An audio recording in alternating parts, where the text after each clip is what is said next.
The cost is US dollars 212 million US dollars.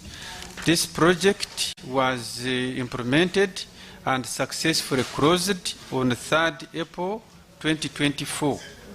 At the time of closure, we delivered 3,202 kilometers of medium voltage, 6,827 kilometers of low voltage, 1,744 distribution transformers, and 180 new electricity connections. So that project was successful. Can you repeat the numbers?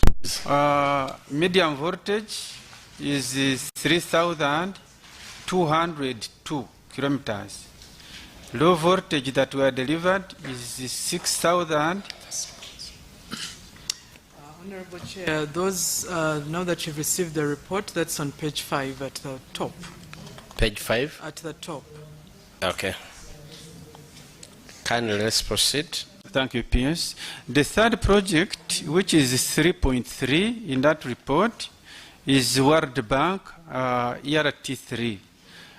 This project, at the time we received it, I can't wait to share it with you. This journey is a gift, A memory in motion, the world of possibilities. of ways of living unfurls in front of me. Where should we go next?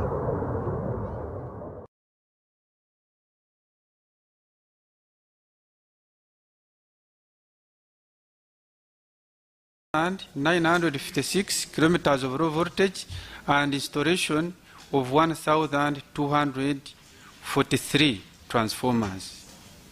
And the details of the entire scope is provided in Annex 2, Table 2, which has been shared as a soft copy. So the project number 4 is financed by Kuwait. It is a small project whose cost was 11.5 million US dollars, and on page 6 it had 2 lots. One was lot A, construction of rural schemes in Kiryandongo, Chibale, Nebi, and Guru districts. This component was closed a long time ago in December 2022. Lot B, which was electrification of schemes in Bushenyi, Mitoma, Rukunjiri, Kasese district. This one, the contractors got financial challenges during COVID. We retendered this, and Chair, this is part of the standing polls that we are talking about, and the contractors are on ground implementing this Lot 1B, which was abandoned by contractors at that time. Is that where you invited the speaker to? That is a different one. No, that's scale up. It is a different one. Okay. We'll get there. The other project, which is 3.5, is also a small one. Grid densification project funded by KfW. This one also has successfully closed and we installed 321 transformers, or call them schemes. Now, 3.6 looks at the government of Uganda projects that were inherited. 3.61, this is a construction of Mzizi B substation in Chatelekera, Kagadi district, and evacuation line for Bukinda and Ruwankusi Min Hydro projects in Chibale district. This project was also closed, and the last part was commissioning of the substation, which was done in August 2024. So this project is operational. The other project, which was financed by GOU, is rural projects funded by package 8A. We call it 8 lots. 8 lots means there is lot 1, 2, 3 up to 8. So at the time we received this project, it was ongoing and progressing. 4 contracts has since been fully closed, and 2 lots have faced challenges because of contractors running out of having financial challenges. These 2 lots also speak to standing pools. We have since retendered these 2. We have contractors on ground and implementing these projects. And there is an annex there, table 6, which gives details of where these two projects are. Then we have rural electrification projects funded by GOU package 4A. This one is ongoing. We have not finished this, and the challenge is the financing gap, because we have not had enough funds to pay contractors, so that the way these rural electrification projects are done, the contractors does the work, then he comes and says, I have finished this. Gives you a bill, you pay. When you don't pay, it doesn't proceed. So we have had a challenge here, but last quarter, the money we received, we have paid, and the contractors have mobilized to continue. Where is it implemented? This one is in eastern Uganda mainly. Which districts? Busia, Namayingo, Namayingo, those are the districts I remember. Tororo, Mbare, I think Manafa, those are the districts I remember, if I go there, in that. Sija?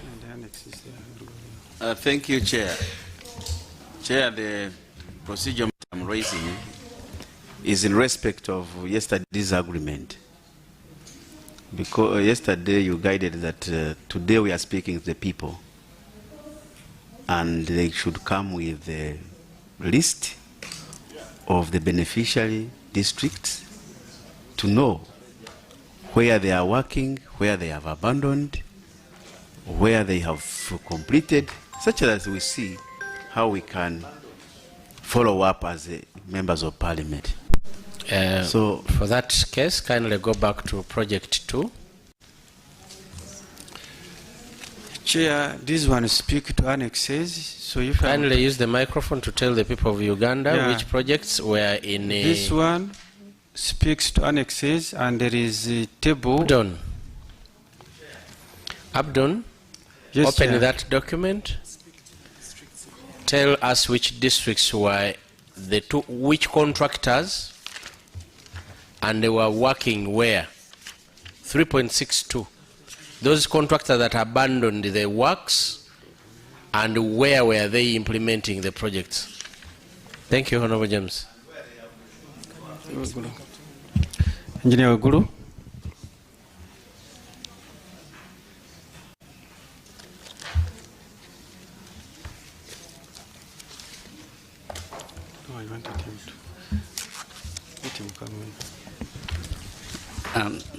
Thank you.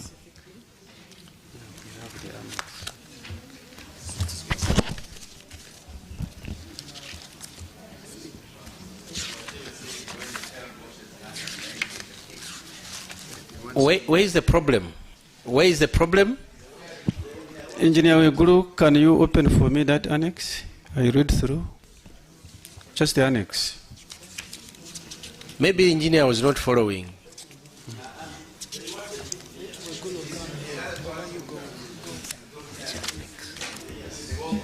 You come here, engineer. Closer here.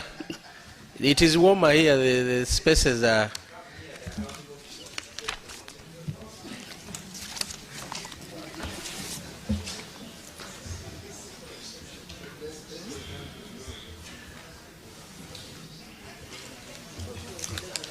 Let me the annex. Two annex 6. First of all, tell us the 4 contracts which were completed. Where are they? We're on 3.62. It's opening. Are you sure the engineer knows what you've asked him to do? 4 roads. It's 4 roads.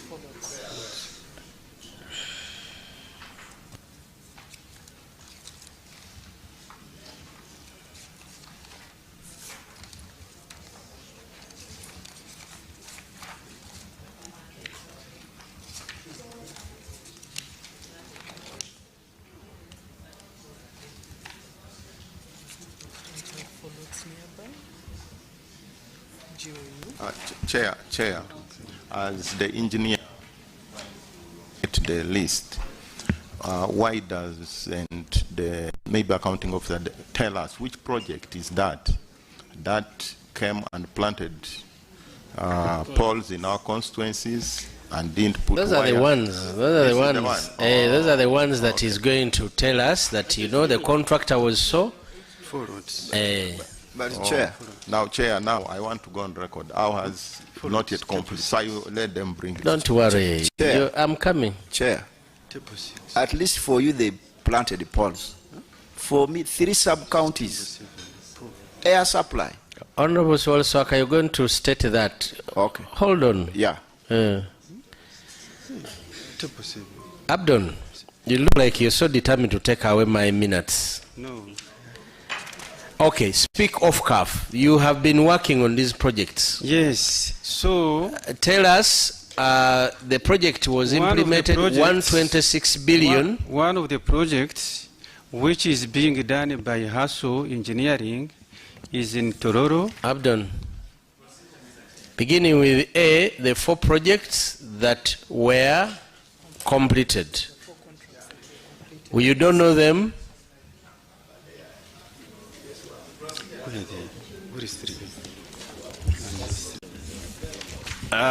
Mr. Chair, I'm still on what we agreed. When we change the goalposts, then it doesn't become palatable for us. Through you, Mr. Chair. Through you, I want your attention, Mr. Chair. Mr. Chair, when you look at 3.4, he says in the Rukunjiri, Mitoma, the contractors have resumed since. We want to know which districts have they resumed? Have they resumed in every district? Then, he has been speaking and showing us the annexes. Mr. Chair, I know that's where your interest is. Mr. Chair, one minute. He has been waving the annexes, but he's failing to read the annexes. Is it fair? Now, that's why I want, let him really be fair to us. Let him read his let him speak to the paper that he has presented. Okay, thank you very much. On Abdon, we are on okay, beginning with the Rukunjiri, Mitoma and Kasese schemes that you said that have been resumed. Who is the contractor? City Harvest. City Harvest. City Harvest. City Harvest is the new contractor or the one? The retendered contractor. The retendered contractor, City Harvest. Yes. Have they resumed? Tell the people of Rukunjiri, yes, Mitoma. They have resumed. That is one contractor? Yes. Dealing with Bushenyi, Mitoma, Rukunjiri and Kasese. Okay, members who are coming from that side, consult with the team on. Consult with the teams behind Kasese. Let me know whether there is any work from the contractor is on. City Harvest. City Harvest. And I was there myself. You are there yourself to. Yes. Okay. Yeah. So let's go to 3.6A. Which projects were completed that you're talking about? So 4 lots we have GOU lot A. We have completed. In Namayumba, yes. We have Nabinyonyi 1, Nabinyonyi 2, Chikalu Village, Chikalu Trading Center.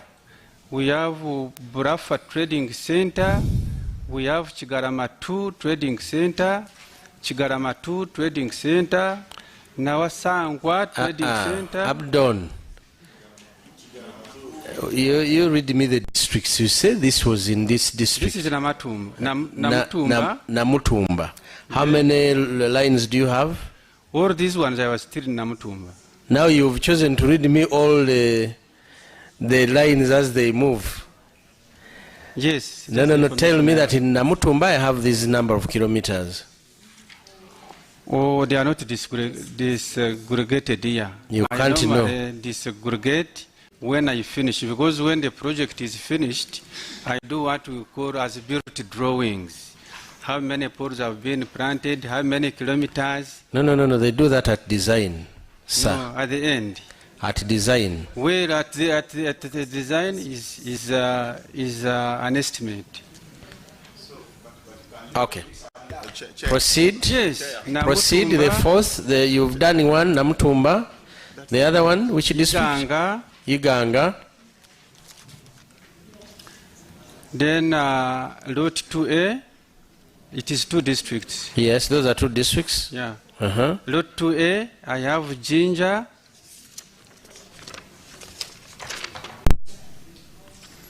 Where in Jinja? I have Buwama, Karuku, Itanda Falls. Okay. Yeah. Go to another district. And then the other district is Busia. Busia. Where in Busia? Buembe. Buembe. Buembe.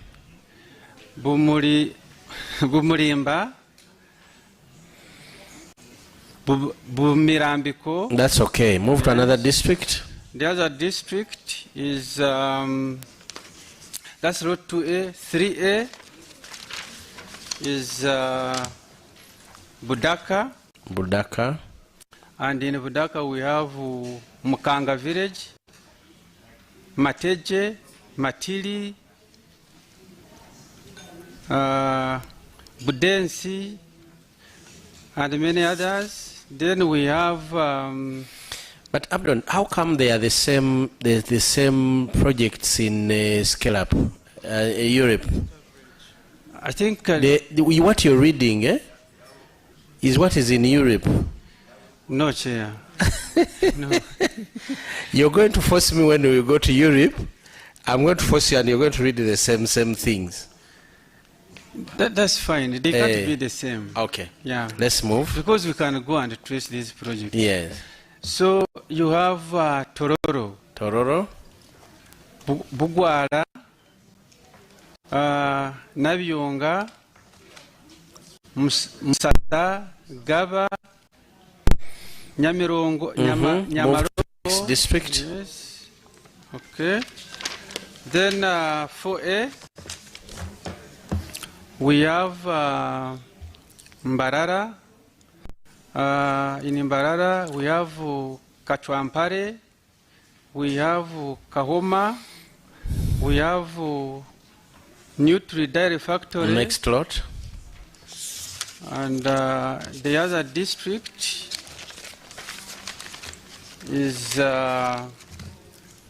Mubende. We have Kisojo.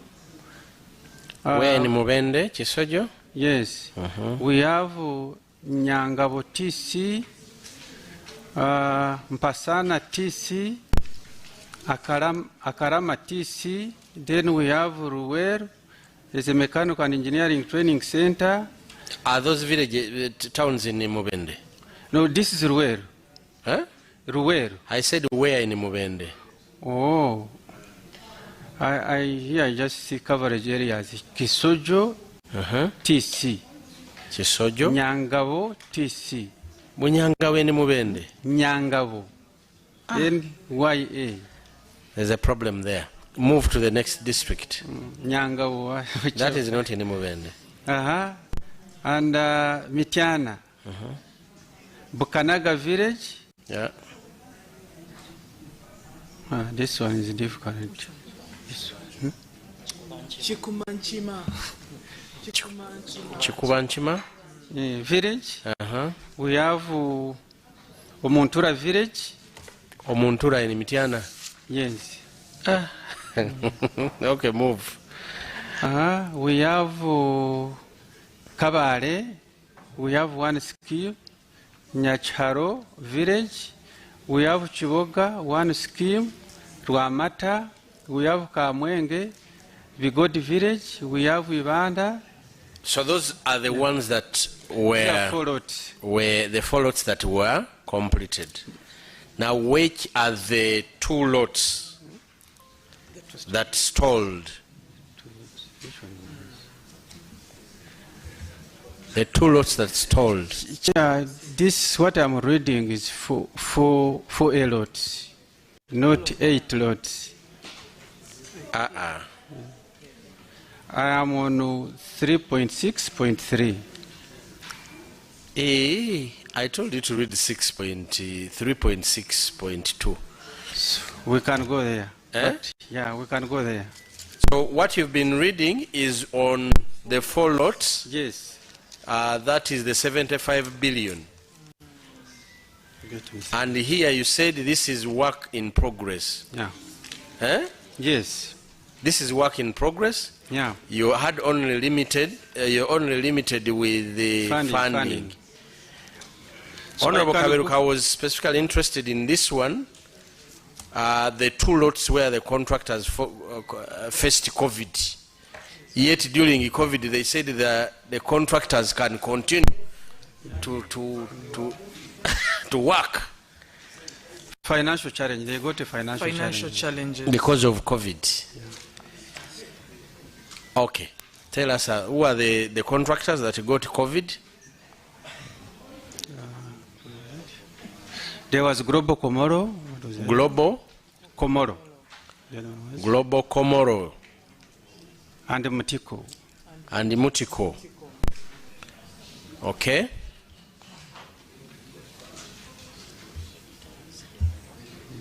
But the story I heard about Mutiko was working in my area.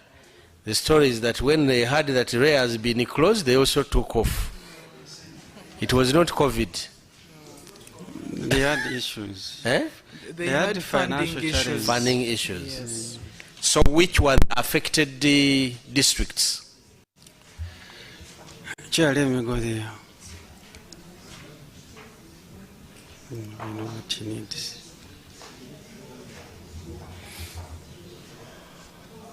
But then I don't understand, PS. You say these contractors do work and they tell you and you pay parts they've done. So is it them that got financial challenges or is it the government that got financial challenges? Who got financial challenges? So for these 2 contractors, they were unable to even advance to being able to raise a certificate. Because for you to do that work, you must invest and then complete the work, submit a certificate for payment. So due to their funding challenges, they never progressed. And we considered them as liquidated, and that's why we went ahead to get new contractors. So can I meet the directors in this meeting? Sure. Is it possible? It is. So that we meet the directors. Clerk, we'll see whether in our program we'll have interaction with the Mutiko. Exactly. And the Global Comoro. See whether we can have, if it is 30 minutes with them, they can tell us a different story from yours. So which were the affected districts? So, Chair, let me read for you this. So that this was Mutiko, which was a lot. Is it a procedure? 8 lots, lot 1 that we have retendered, and the current contractor is Winner Global. Winner Global. And Honorable Waluswaka. No, it's a different company. Honorable Waluswaka, seek permission from the chair. Yesterday we had a very beautiful meeting while you were away. Please help us to move. So these are the district chair. Sembabule, Churuhura, Ryantonde, Mpiji, Kasanda, Chenjojo, Chegegwa, and Michana. So those are the affected districts? Yes. Now we assume they have lines? Do we have a contractor and is going on well? There is a contractor now working? Yes, we have retendered. We retendered. The contract was signed in September last year and is on ground. We have just completed factory acceptance tests for materials imported and is progressing. Oh, so the people have not experienced, we are still in the factory level? Because among the districts you mentioned, yes, you mentioned the Kasanda. Yes, 37 And in Kasanda, that is my line that they started building in 2018. Isn't it what you're talking about, or that's a different one? Well, it should be the one. This is... so they've not come on ground, they are still in the factory testing. I can read you a few villages here. I have Namiringa TC. That is the one. Yeah. But there is no work going on. No. I can assure you, Abdon. You're still in the factory? Chair, I think I need to come there with my contractor. Abdon, I can assure you, at least there I'm coming from there. I heard about Winner Global, yes. last time during elections. Yeah. After that, they've not come back. Chair, I can assure you this one will be done. And the contractor is moving. Now, I think that goes with what Honorable Kaberuka was saying, that you're telling a different story from what is on the ground. So can you tell us because now you're talking to those people who want power now. When you tell them they're factory testing, not much we don't know what it means. Yes. Chair, information. Yes.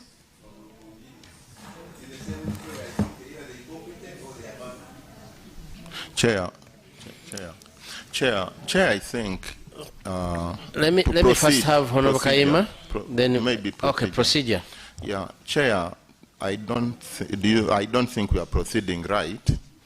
Now you've made the ruling. No, I'm not making the ruling. You've made the ruling. Then okay. Tell us how we are not proceeding right. Yes, I want to tell you how I feel we are not proceeding right. The engineer in front of us told us these contractors are on ground and the line they are working. When you challenged him, he says, I sought the on ground. So, Chair, are we proceeding right with an engineer who is reading us a document? We think he is authentic and he owns it. He has researched or is sure of what he's saying when he's not sure. Because I expected him to stand his ground and say this contractor is on ground. Now, should we go on to believe what he's telling us? Surely, Chair. Abdon, you know, that's a challenge. We actually not proceeding well. The reason why I asked the person from Kasese to cross-check with the Kasese, the reason why I asked somebody from Rukunjiri to cross-check with the Rukunjiri, the reason was simple, to say what you're saying is what is actually on ground. Now,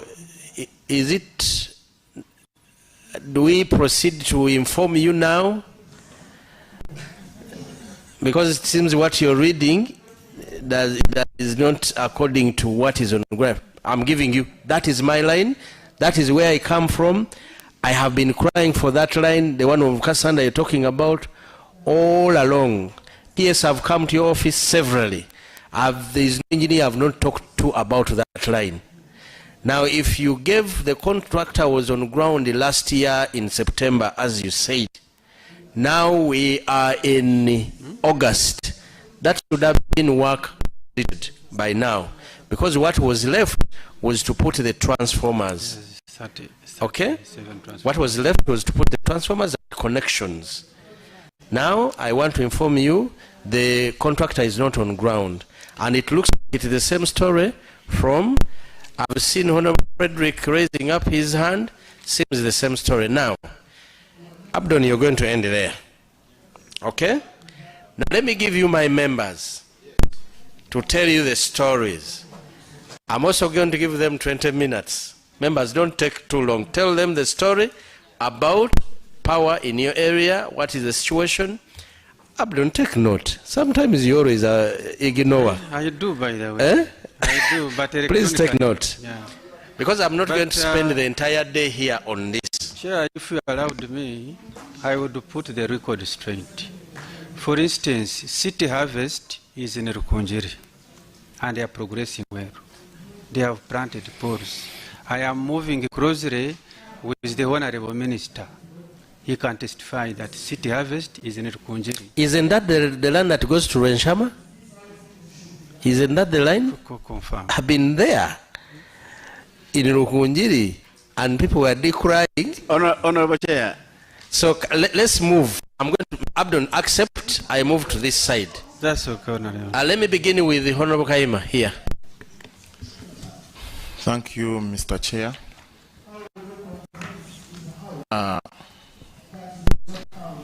According to Rule 180 of our Rules of Procedure, this committee is supposed to satisfy itself that monies that were appropriated by this Parliament to any government entity applies to the purpose for which it was appropriated and supplied. Ministry of Energy calls for bids for contractors to execute works on its behalf. Contractors put in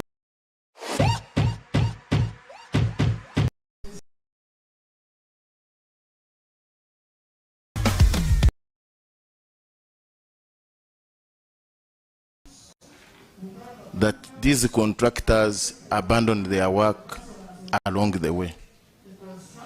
This means that there are serious issues that these contractors face along with the supervising officers. And in this particular case, the Commissioner for Rural Electrification and perhaps the accounting office.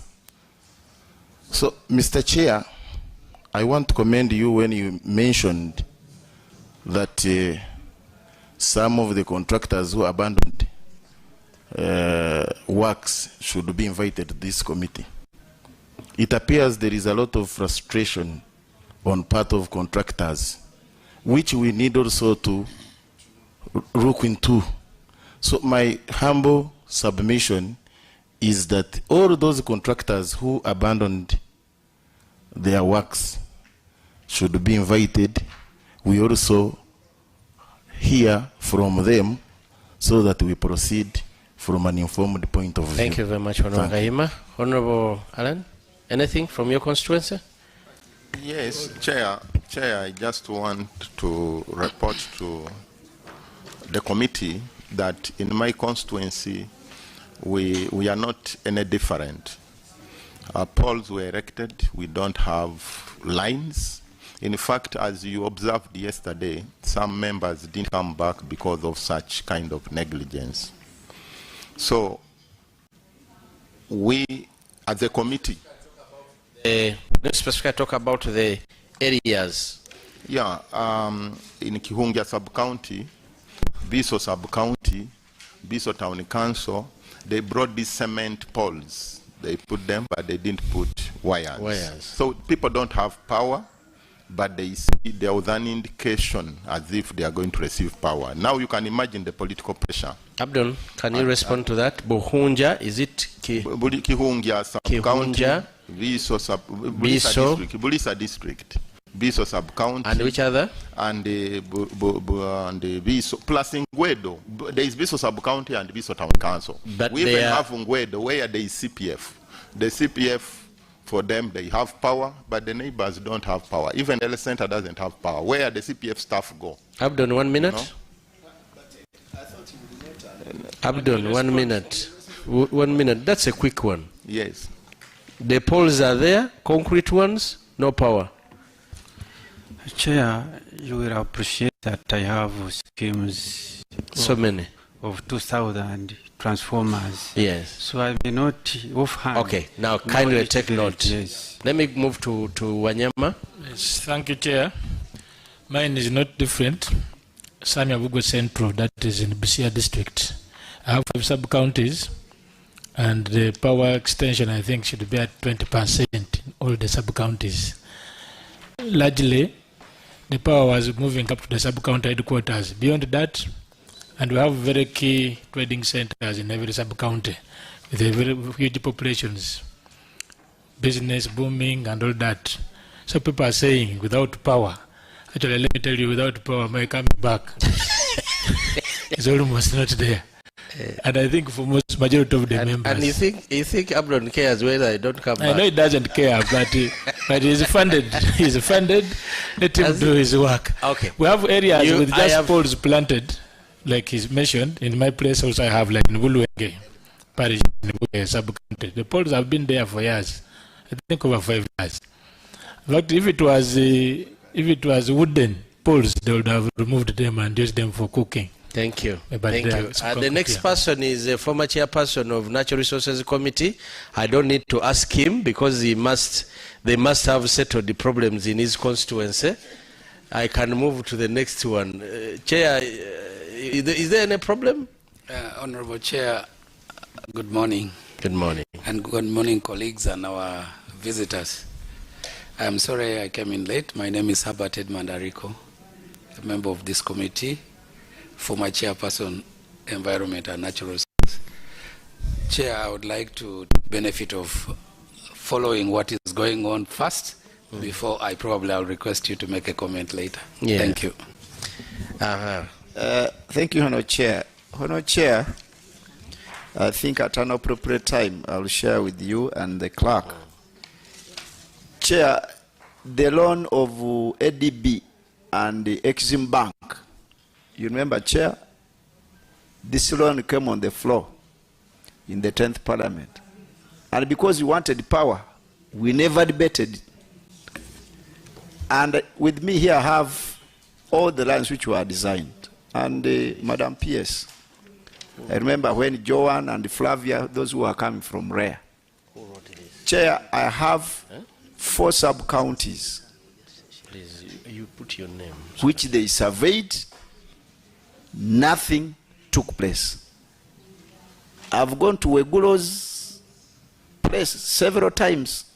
So, no, Chair, with your indulgence, Chair, the sub-county is on record.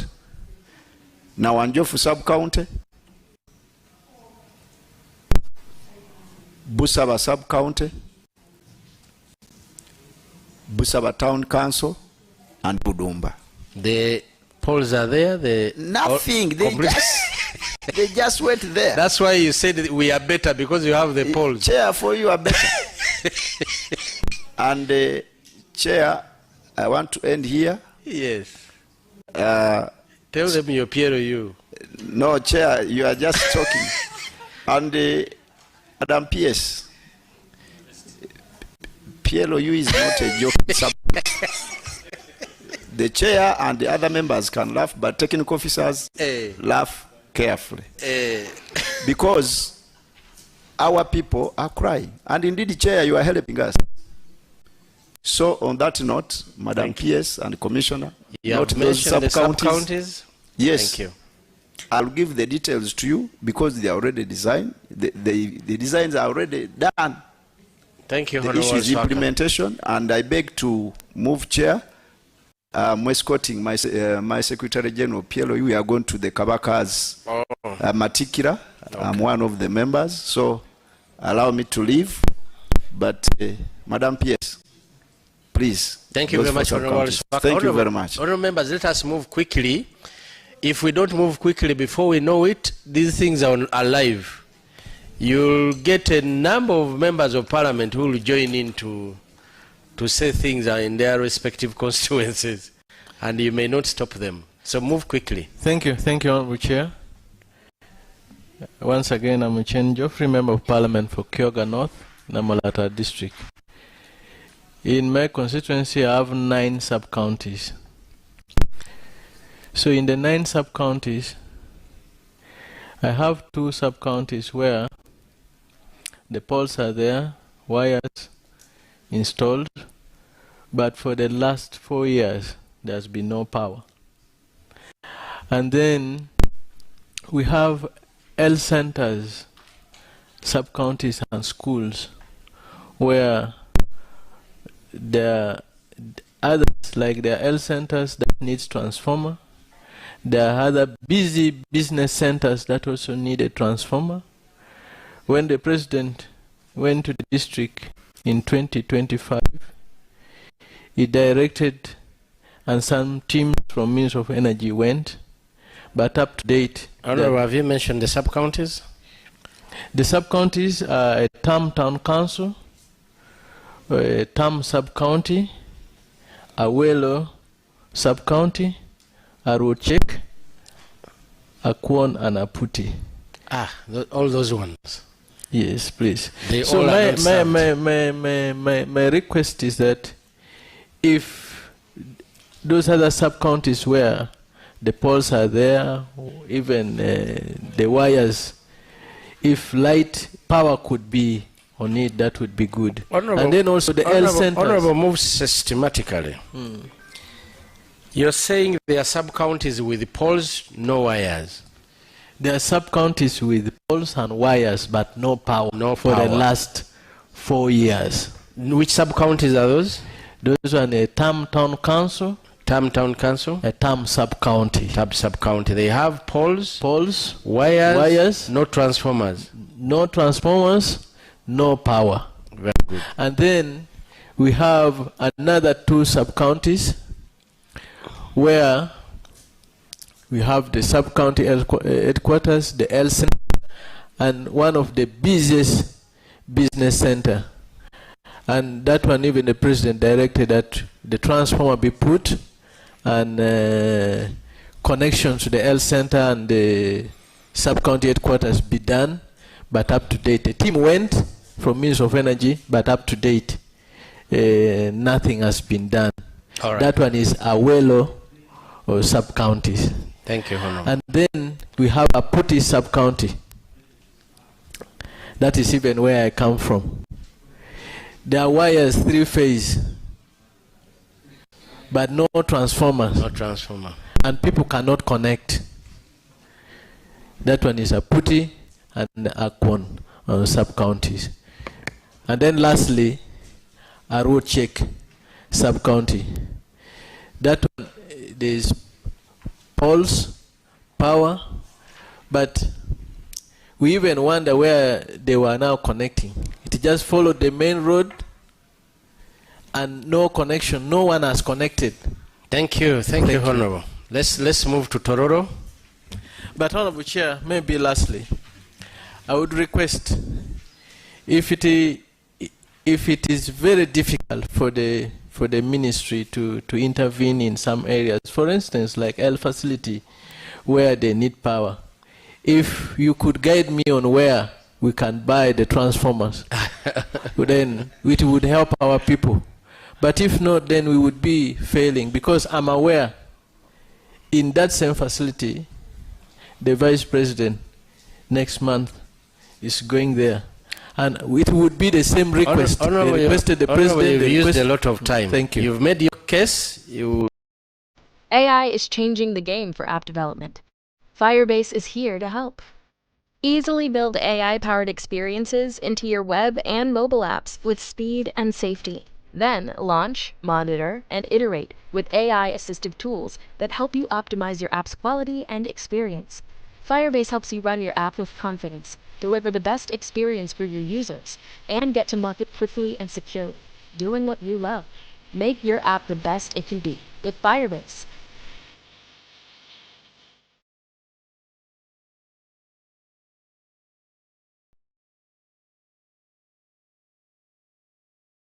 The contractor, fortunately, who was contracted to do work in Tororo, C&J Andis, planted poles. Poles are there, but he also dug pits across maybe what would be constituted as the scope. Those pits have caused accidents to the humans and also to the animals. In some places, people have had to recover those pits. But also surprisingly, Chair, and I want PS to take this seriously, the scope was presented to the community during the community entry engagement meetings. Presented to them, people got copies of what the scope would look like. Along the way, as the contractor started his work, which is not complete, another scope was presented adjusting the scope, and it is causing mayhem. So we really don't know how you can contract someone to do work which he declares to the Which public. line is that? In which sub-county? That is in the whole project. Which areas is it, so that he can quickly pin down? Upper Town Council, Kwapa Sub-County, Carlisle Sub-County, Apokore Town Council, Malaba Town Council, Morkatipe Sub-County, Osukuru, and Kayoro. So the scope has been adjusted and the community is up in arms. So I don't know when the contractor finally will come to do stringing, what problems we will face with those who already have copies of documents like this, which constitutes the scope, distributed to them at entry meetings. Thank you, But Honorable now Agura. they are told it has been adjusted. Thank so you. let's get clarification as to why the adjustment and whether the adjustment is now appearing here as adjusted resources and where that replanning was done. Thank you. Thank you very much. Honorable James. Thank you, Chair. One, I want to put it to attention of the accounting officer that REA closed in 2019. Now we are talking of 7 years. 2022. 2022? 2022. I remember. We had just finished elections, eh? The mainstreaming, we had just finished elections of 2021. Okay. The agitation, the agitation for the merger started in 2019, and then the resources were moved in 2022. So when you look at 2022, now 2026, these are 4 complete years. Okay? So in 4 complete years, we are grappling with the projects that had been done at 90%, 70%, 60%. So, accounting officer, there is something that we need to nipple. We need to nipple some holes. There is a problem. Mr. Chair, under Exim Bank, Cheshire Sub-County in the Kanguru in the Chichizi West constituency, Buhoma Town Council, Nyamilama Sub-County, and those sub-counties were left, and there's someone called the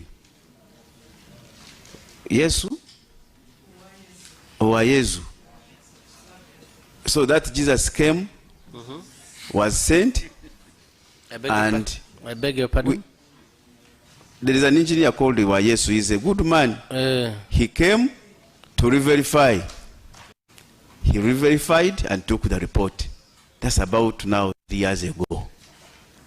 We are here. We are being accused as members of parliament, as government. Exim Bank left. I don't know who took the money.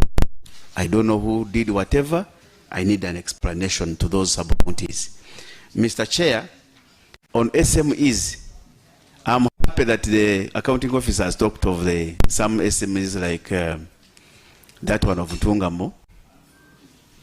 And there's another one which, after a very serious hurdle in Mpungu, which was done, but various SMEs which had been designed, budgeted completely, like there is an investor who is living in Uganda on coffee, is having value addition in coffee in Kalangala.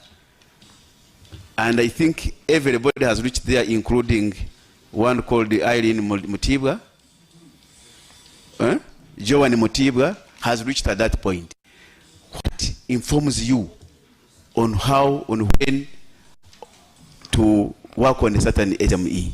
Because I thought there are certain pulling factors, push factors that really push you to do some certain projects.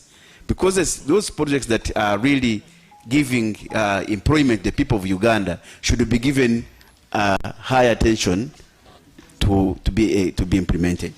Mr. Chair, on the scale-up projects, the scale-up project has caused a lot of doubt. Honorable, I'm going to go to scale up. It's part of the project we are going to go to. Kindly hold. So on the ongoing projects, Mr. Chair, through you, I want to improve the accounting officer. Borrowing experience from which I had with the Abdon on Mpungu, there is a need to have a team that can get out of the offices. If we keep in offices, and I can imagine Abdon is now giving information to us when actually we are not feeding the information. Exactly. For example, Lukunjiri is part of me. We have just been we just got out of Lukunjiri in 2001, and like Bwambala, there is no work going on. Like in Bikurungu, there is no work going on. In Ruhinda, there is no work going on. You are saying in touch with the minister who is also in Kampala. I have also talked to him. He has also his story. I have talked to the woman MP. He has sent me a message. There is a problem. So to avoid that, we need a team that moves out. You cannot manage such projects when you are here in Kampala. Thank you. Thank you, Honorable. Can I move? Honorable Anthony, any standing polls in your constituency? Mr. Chairman, in my constituency, I have 4 sub-counties in my constituency.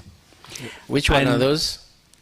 Kawianda Town Council, Kawianda Sub-County, Ruhira Town Council, and Ruborogota Sub-County.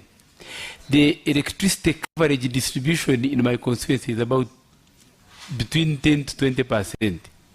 Power simply comes and ends at the sub-county. The electricity poles that were put up some 3 to 4, 5 years ago, and there are no wires on those electricity poles. Thank you. In specifically Rwakakwenda, where we have a health center too, which has a higher attendance than most of the health center cities which we have no power. And the distance between that health center 2 and the nearest health center 3 is about 5 kilometers. So you can see how the people are suffering.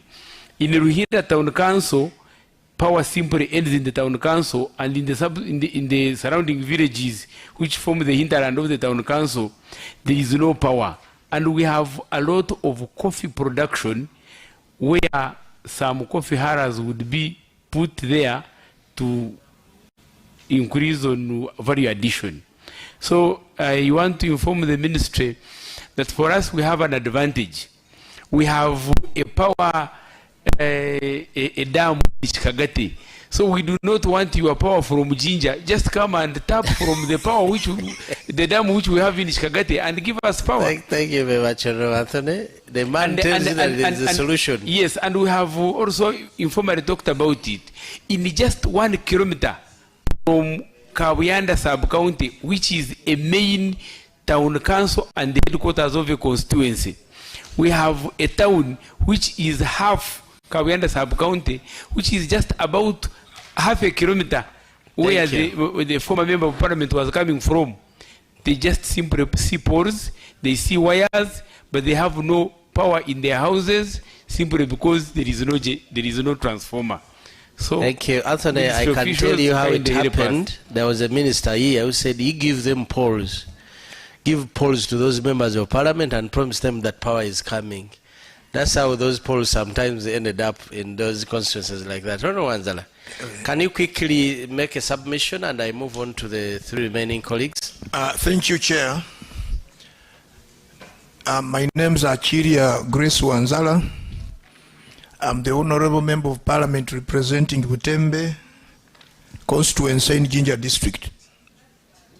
Mr. Chair, my story is interesting. Jinja seems to be the oldest district.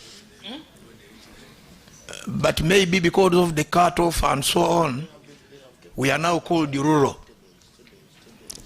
rural ginger. But the power line that is prominent there is the one that was transporting electricity to a certain ginnery. It's the most prominent, which does not drop power into the sub-county. So we have two sub-counties mainly. We have Busede and then Kakira Town Council. Now, in the towns, the then minister, who was in energy, did a lot of surveys across the two sub-counties. But unfortunately, by the time of implementation of the REA project, he had already left. I think he lost elections. And we had got a privilege. We thought that we were now going to get power in the entire sub-county. The whole sub-county was filled with polls during election time. Once election ended, they disappeared. Am I clear, colleagues? They disappeared. Removed, brought and delivered at the sub-county, trailers and trailers. Then afterwards, after elections, all. After somebody lost an election? I don't know whether it is camouflage also, but the places are surveyed. So, one power line that has been... Where exactly were polls put? At Busede sub-county. Busede sub-county. Yeah. Busede. And they were later removed. I can even tell you some of the sub-counties in the neighboring district where they were also removed. So, REA, there was a powerful man later who was working in Shell, late Chayonka. The next power line that is in the next sub-county is the one who funded it himself to support his villages. The others were left. I can state the villages that were surveyed but have never been worked on. Nabiwaulo, we have now a transporting line from Namasiga to the other man's place. All those places are not served. In other words, they are not transformers. Power cannot be dropped. Thank you, Honorable. So, Kakira, if you go to Mawoito, the whole place is dark, but near a Madivan factory. You imagine a person moving on light on the side of Madivani and in darkness on the side of the population. So to me, we need to rethink, and I'm going to furnish the Honorable Minister and the PS the details of the villages that were surveyed and the time and the year, because at that time I was a political assistant to the minister. Thank you. So I will furnish all that information. Thank you. Let me have Mukono. Thank you, Chair. First of all, Chair, I wanted to inquire from the Commission and PS whether they are aware about the government projects called CAIP, that is Community Agriculture Infrastructure Improvement Program. And there is another program called Agriculture Cluster Development Project, ACDP.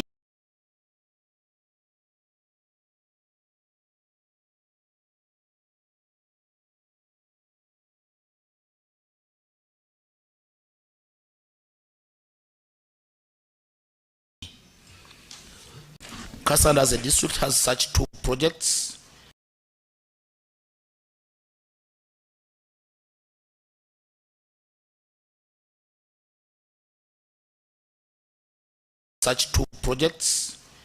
In Mukono we have a project in Intunda, and the Ministry of Agriculture partnered with Ministry of Energy and REA in particular to install power in these projects. Remember, money was obtained from World Bank. Up to now, these projects are not functioning because deliberately refused or delayed to install power, and they are not adding any value. The loans, we are paying interest, but they are not functioning. You failed to do your job. I don't know what explanation you can give as to why you refused to install power in these projects. There are around 57 districts where these projects were installed. Honorable Chair, I want to know, because I have been perusing through this document, which he told us and he has been telling us to follow by table 9, but unfortunately this document has no tables. I don't know whether the tables were left out. But there is a project in Mokono which was running, one in the other sub-counties, but there is one which was running from Mokono municipality through Champisi. There are areas around Kasai where people were compensated, but power never went there. I have constantly been complaining through one of your officials called Winnie. You must be aware about Winnie. People were compensated, they are complaining, but power never went there. Who ate that money? And finally, Honorable Chair, Mokono is just here in Kampala Metropolitan. We want to know, because this table is missing, I wanted to know.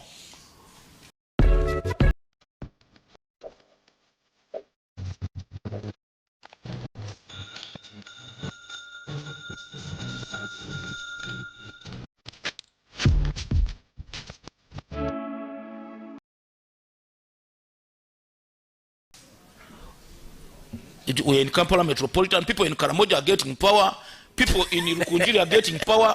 For us who are in Kampala Metropolitan, we're in total darkness. Not actually, I have just mentioned just those few villages. Thank you. Thank you very much, Honorable Mlima Mayuni of Mukono. Doreen, Mayuni gali meba mu Kampala Metropolitan. Thank you, Mr. Chair. I'm sorry I came in late. But I want to thank you. My name is Doreen Katushabe, representing Lyantonde, woman MP representing Lyantonde. Mr. Chair, in Lyantonde we are 8 sub-counties. And in the 8 sub-counties, there are about 2 sub-counties that have electricity. For the last 5 years, at least there has not been any connection. Because when REA was there, everything was like it has been said.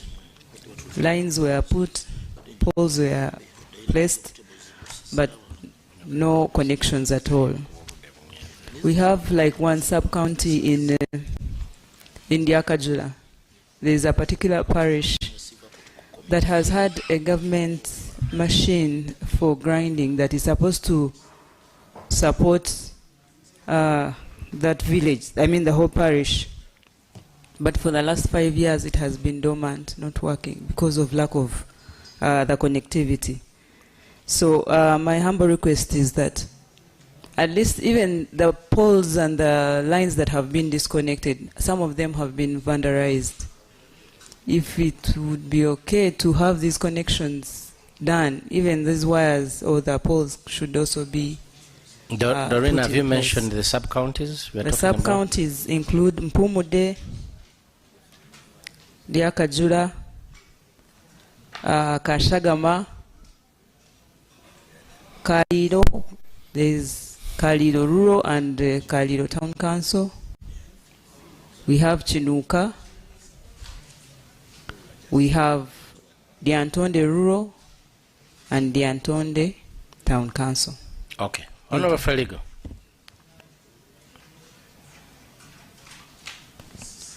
Chair, for now I'm not submitting. Okay. I will Thank you. submit later. Thank you very much. Honorable members, PS, you've heard from members. You're not going to, I'm not going to give you time to respond to each one. Oh, I have my vice here. Ha ha ha. I had moved because time is against me. Vice. All right. Thank you, Chair. I am Sarah Lwansasula, and I am the woman representative for Jinja City. I have had several members, and one of them, one honorable, said they have a dam. But of course, when I talk about the city, everyone would think that all is well. Jinja City is comprised of 3 divisions, but in one of the divisions, most of the areas do not have power, and that's the Northern Division. I happen to have visited UEDCL, of course also thinking that because we are a city, maybe it's not anything to do with rare. But I was told that this is rare business. Engineer, I do not know if from the 161 billion you have a plan for Jinja City. Like I have said, we have several areas that do not have power. You can imagine, of course, when one moves through the city, you can think all is well, you're seeing power this side and the other side. But inside there, I can mention some of the areas that do not have power, just for your consideration. We have Kalungami, Ibungu West, we have Chomia East and Chomia East, we have Kagera, Buyala, Bufula, Kainogoga, Isikwe, Nakanoni, Wachitaka. Moreover, Wachitaka is just so close to the main road. So I would like, Engineer, for you to take up this. And then secondly, PS, I know we are going to meet the other subventions later on next week, but there is an outcry. It's countrywide. There are so many customers or potential customers who have applied, but they have not been connected. And of course, the movement from Umeme to UEDCL has even made it worse. So we have so many customers asking us, what is it? What next? It is worse for pole service or even more than one pole service. Thank you so much. Thank you very much, Vice. Honorable members, you have highlighted your interests. Here's how you can scale your creative output with the right engine. Envato isn't just a tool, it's an entire kit. We're talking over 27 million curated stock assets with unlimited downloads, plus access to generate AI videos, images, music, and more. With 3 distinct tiers, Core, Plus, and Ultimate, you can pick the plan that actually fits your specific AI usage. It's about removing the friction between your vision and the final edit. Subscribe to Envato and keep your momentum going.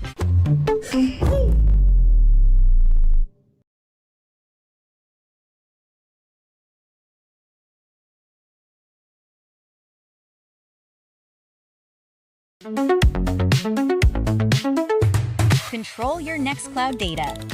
Self-host on VPS with unlimited users and flat server costs. To my members, in writing, they've told you their problem. Write to them that, you know, we noted your problem. This is what we are doing about it.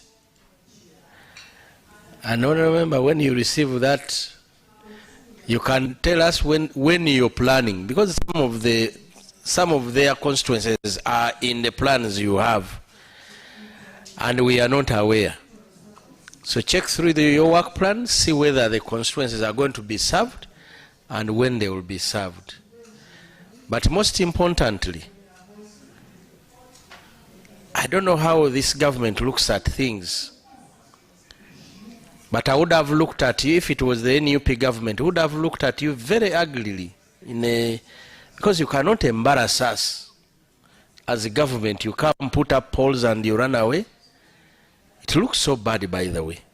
It's some form of unseriousness. And I want to tell you, during elections, the Prime Minister came to my constituency. Because she had nothing to tell people, she told them, the reason why those power lines are not done, it is because you're elected in Samba, meaning me.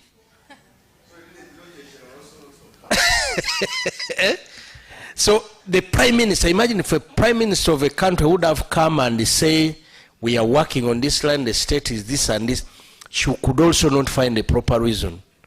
She would also give the flimsy reasons of what we say when we are taking our marwa. That you know, it is because of so and so, but the problem is wider. And I really want to think it is, one of the members said we need to meet the contractors, the former contractors of RARE. And Clerk, I want to begin with that meeting on Monday. We're beginning with it, we give it 1 or 2 hours, we listen to them, we see what it means and where we are going.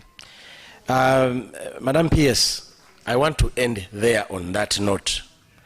We've wasted a lot of time there, but to progressively there would be the same issues that would come from this, your members that are on this committee. So I think we've chewed it, we provided the information to you, see what you can act about it. Respond in writing about their issues so that we save time. I know Abdon and the other engineer are itching with the responses, but I may not have the luxury of time. Now I want us to move to the day's menu. And the day's menu, where's Isma? Are you ready with the information about the submissions? We will end with it. Okay. Now let's move into the audit reports for the 2 projects that we have today. We have Europe. We also have Scale Up. Like yesterday, honorable members, we have 2 colleagues. We have 4 colleagues who are going to take lead in this. You can always chip in for clarification. And Honorable Alan and the Honorable Wanyama will lead us on the front of financials. Then Honorable Frederick Angura and Honorable Feligo will lead us on the issues of the other audit queries. Honorable Alan, are you good? We can start. Yes, Chair. Before you start, I would like the PS to confirm that she's ready with her team and they are ready to respond to the audit queries on the 2 projects that we highlighted. Auditor General, there are so many projects. Where is the Auditor General? We have so many projects, many reports you did, but we do not have the time to deal with all. We picked out a few. The rest we shall take them by the responses they have provided. PS? Honorable Chair and members, we are ready to proceed with the projects. And the documentation was shared. I think this is where we focused most. So we have responses to the Uganda Rural Electrification Access Project Europe. It looks like this, honorable members. You have a copy? Check. Check with the documentation you have. Responses on Europe are looking at the document which looks like this. The other one is? Today it's in white. Then we have responses to the report of the Auditor General for the Electricity Access Scale-Up Project. Where is that one? I don't have a copy. Clerk. Honorable members, can you kindly flip it so that they can see it? No. I'm saying this is for the first one. Europe. Now, Clerk has it here. Okay, fine. If Clerk has it, it's okay. It's okay if you have it. Let us first deal with this one. When we deal with this one, we shall have the other one. Honorable Alan. Okay. Thank you, Chair. Chair, I want to thank you for giving me this opportunity to take lead in this. For record, Alan Atugonza is my name, Member of Parliament representing Bulisa County. Chair, before we proceed, I wanted to get some clarity from the accounting officer in regards to what was the grant for this project tagged 2. In most of the projects, before they give you a grant, they specifically give it to you in maybe with a condition. So I wanted to know what was this grant condition 2. With that, what about the grant was 11,200 euros. Yeah, 11 million, sorry, 200,000 euro.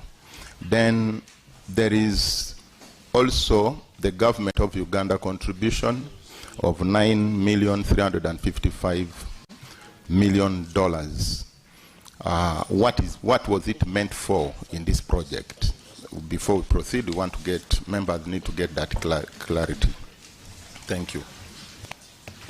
Okay, thank you very much. Just to put it in context, so this particular project was support from the Africa Development Bank, and the total project cost was US dollars 121.41 million. And in terms of the conditions, the key conditions were largely to do with way leaves acquisition, where the government of Uganda had to ensure that we are compliant to aspects of social safeguards, but also we made a commitment as government of Uganda to ensure that we have a biodiversity offset, meaning that we had to demonstrate restoration of a number of areas in terms of the social safeguards. So in terms of the specific amounts, allow me quickly invite the project accountant to speak to the 11 million euros, the grant, and the 93 million Ugandan shillings. Mr. Enoch Kawase.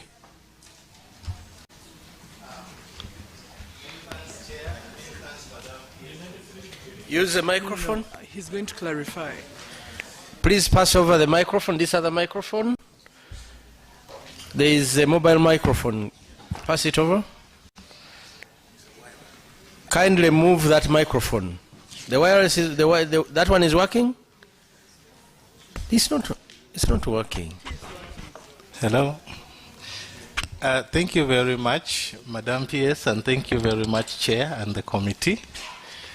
The grant mainly was for procurement of the connection materials, and we also used it in the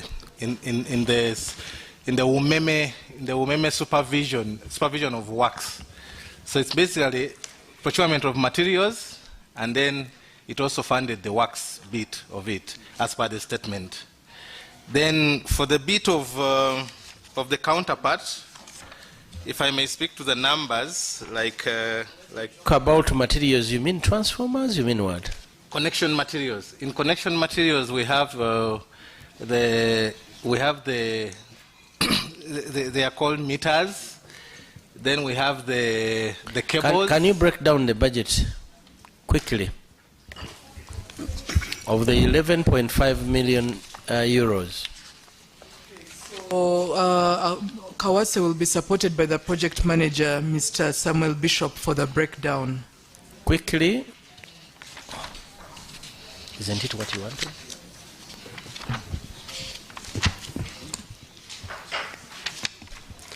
Thank you, Chair and PS. The euro 11,205,000,000 was meant for procurement of connection materials, where we procured 87,500 meters, and also procured the solid. Are you breaking down the budget? Yes. The cost of the meters was about 3.5 million euros. Then we also had the Solido cables. Those are the wires that cost about 3.8. I need to have the specific breakdown. I focused more on the output. Do you have the project document? Yes. Can you go to the project document?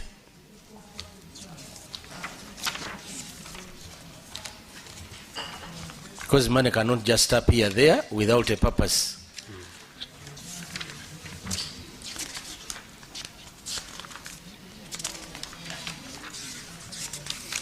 Isma, how much is that in Uganda shillings? So that Ugandans from Kanu can be following?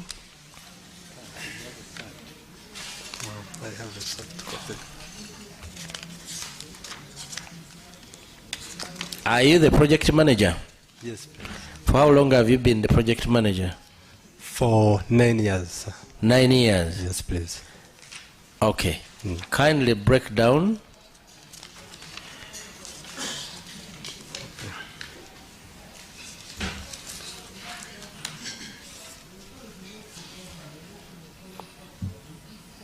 Maybe you're still looking for information.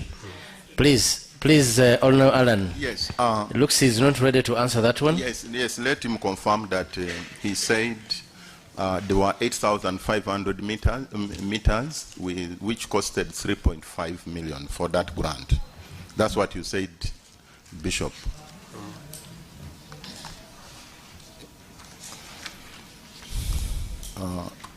Chair, maybe he can't multitask. Kindly continue. It looks like he's still looking for information. He is when he leaves the document and goes to his phone. Yes, because just know he's looking for, and I don't have much time, Honorable. Because what a Ugandan would want to know is how much would this meter cost him. According to you, each meter was bought at $400, $412, which is 1.5 million. I don't know whether that's correct. Are you accounting officer? Maybe. Allow us to quickly cross-check the unit cost of that meter. We didn't come with the breakdown to the unit cost level. Accounting officer. You know, PS. Yeah. This is what happened yesterday. And it looks very bad if we are going to move like this. And I mentioned that these are the projects that we are going to talk about. Unfortunately, in Parliament, we are not limited it only to question about what the Auditor General's report. Okay? That's why we ask about other issues. Somebody who has been managing a project should know that I received 11.5 million. You said how much money is that? About how much money? $11.5 million. That's euros. Yeah. About 50 billion. Project manager, you do not know the 50 billion for what purpose it was given to you. Chair, I know the purpose. That's what we were asking. What was the purpose of the 50 billion? The purpose of the 50 billion was to do connections on the existing grid. And we asked you to break down the budget. Yes, yes. And that's where the problem is. Honorable Alan, can you continue without that information? Chair, of course, not well, but it's okay. You can move. One I wanted to, when he's ready, he will let us know. What I wanted to emphasize here is if you use 3.5 million euros for 8,500 meters. 8,500 meters. That's what it is. 87,000. Okay. 87,300. Okay. Then we'll need the cost of a meter. Then we'll continue. And the solido. So maybe with that information, can you go on the counterpart funding? What was it meant for? The $9.3 million. The allocation on the counterpart funding was mainly for compensation of the project affected persons and the support to biodiversity offset project, where I was supposed to offset and say plant trees on the project. So mainly it was compensation. And the way we are going to move, when he says us that, you tell us that this amount was for compensation of project affected persons. This tune was for this, and this should be information off head. Chair. Yes, Chair. When you go to the report of Dr. Wanyama, in the same area. No, I'm with Alan. Hold your thing. I'm with Alan. Yes. Chair, Since he said you guided well, and I'm expecting him maybe to give us that information because it's very important for the committee to proceed. However, I want us to go to. Can you break down the you called it what, counterpart funding? The budget was just to break down.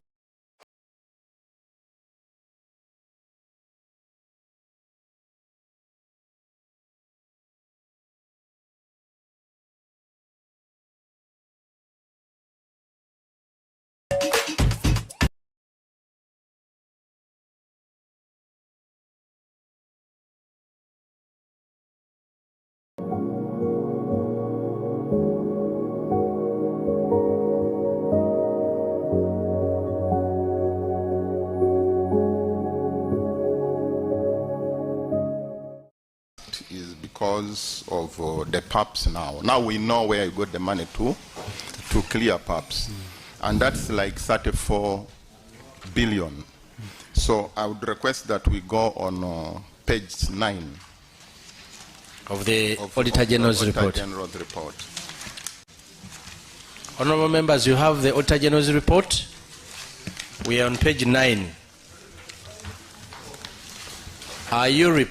Europe is this one? It is one. Pardon? Page 9. It looks like Honorable Alan? Yeah, page 9 of the Auditor's General's report. It gives us a table, which is table 5. And on that table, it is showing the number of PAPs which were paid. In fact, verbatim, it said number of PAP approved was 34 billion, meaning it's matching the $9 million equivalent in shillings. Then PAPs paid were 40%, which is 14.6 billion. PAPs unpaid is 20 billion. This brings us to a question. If you go now to the report, the financials themselves, on page 9, your financials on page 9, your statement of financials. On page, on finance. Yeah. Members, we are on financials, page 9. Financial statements of Europe, page 9. It is part of that report. You can call it cumulative statement of receipt and payment as at on 30th June 2025. It's like an annex in the on the auditor's report on our copy. There is a statement like this. Like this. 7.0. It is stated like, what is the statement? Cumulative statement of receipts and payment. As that. No. Yeah, it's page 12. Yeah, page 12. Okay. It's page 12, eh? Yes. Chair, it looks like this. Okay. Okay. Yeah. Yes, on that page, the accounting officer, you'll see counterpart funding for government. On the side of revenue is 17,293,954,653. Now, when you go on the expenditure side, you'll see it being consumed, the whole of it. And that really rhymes well with your report of counterpart funding in the financing agreement, disbursed, and the balance. Now, our question would be, you have used this money. In your table I've just read on page 9, it shows you used 14 billion. Now, here in the cash flows, you are showing you have paid 17 billion. Where is the variance, that difference? PS. Okay, so 3 billion Ugandan shillings. I will invite quickly Enoch to just clarify on this. Thank you very much. Thank you very much, Madam PS and Chair. Ideally, counterpart funding does not only would not only involve only the compensation of the PAPs only. The other activities that were also incurred in the process of compensation. For example, Enoch. Yes, sir. He asked, what was the purpose of counterpart funding? Did you hear the response from Abdon? Yes. It was what? Compensation and biodiversity. What did the Abdon say? 99% of it was for compensation of, was he right? Yes. Was Abdon right? Yes, he was.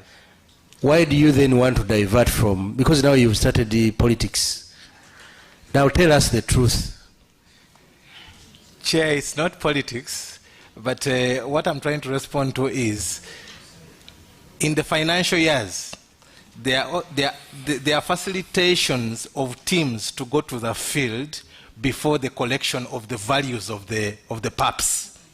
So ideally, those operations, or those we call them operational funds. Operational funds. Yeah.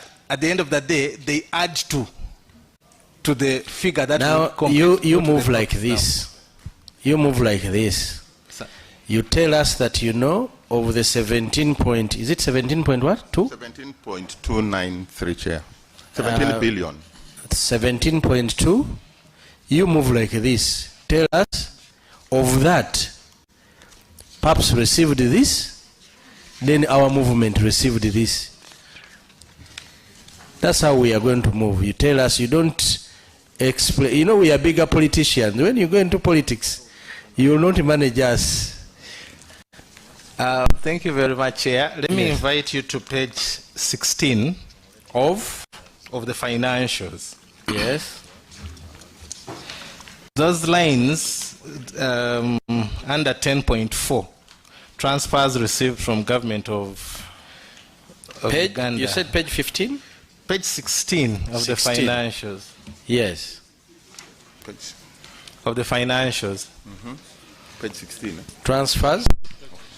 10.4, transfers received from government units. That is the counterpart funding, in bracket counterpart funding. You realize that in there, this is line, the second last line before the total, you have compensation to third parties. Those are the PAPs. That figure there, the 5.7, the 5,722,336,944. That is the money that directly went to the PAPs. Out of the total of, out of the total the total counterpart for the financial year was 8 billion. How much was counterpart funding during the financial year? Total? The total was 5 billion. Sorry, the total counterpart funding was 8 billion 753 million 106,736. But of this money, so what about the 17? It's a cumulative figure. 17 is a cumulative over the period of the project. Yes. Yes. Okay. Not only last financial year. The figure for last financial year that was for counterpart, when you look at the cumulative. Okay, let us first deal with the cumulative. I think his question on the cumulative. Yes. Yes. We need the cumulative. Explain the cumulative. Because when you explain the 5 billion, yes, and now you will not achieve that. Because we are asking about the cumulative. We want to know how much was for PAPs.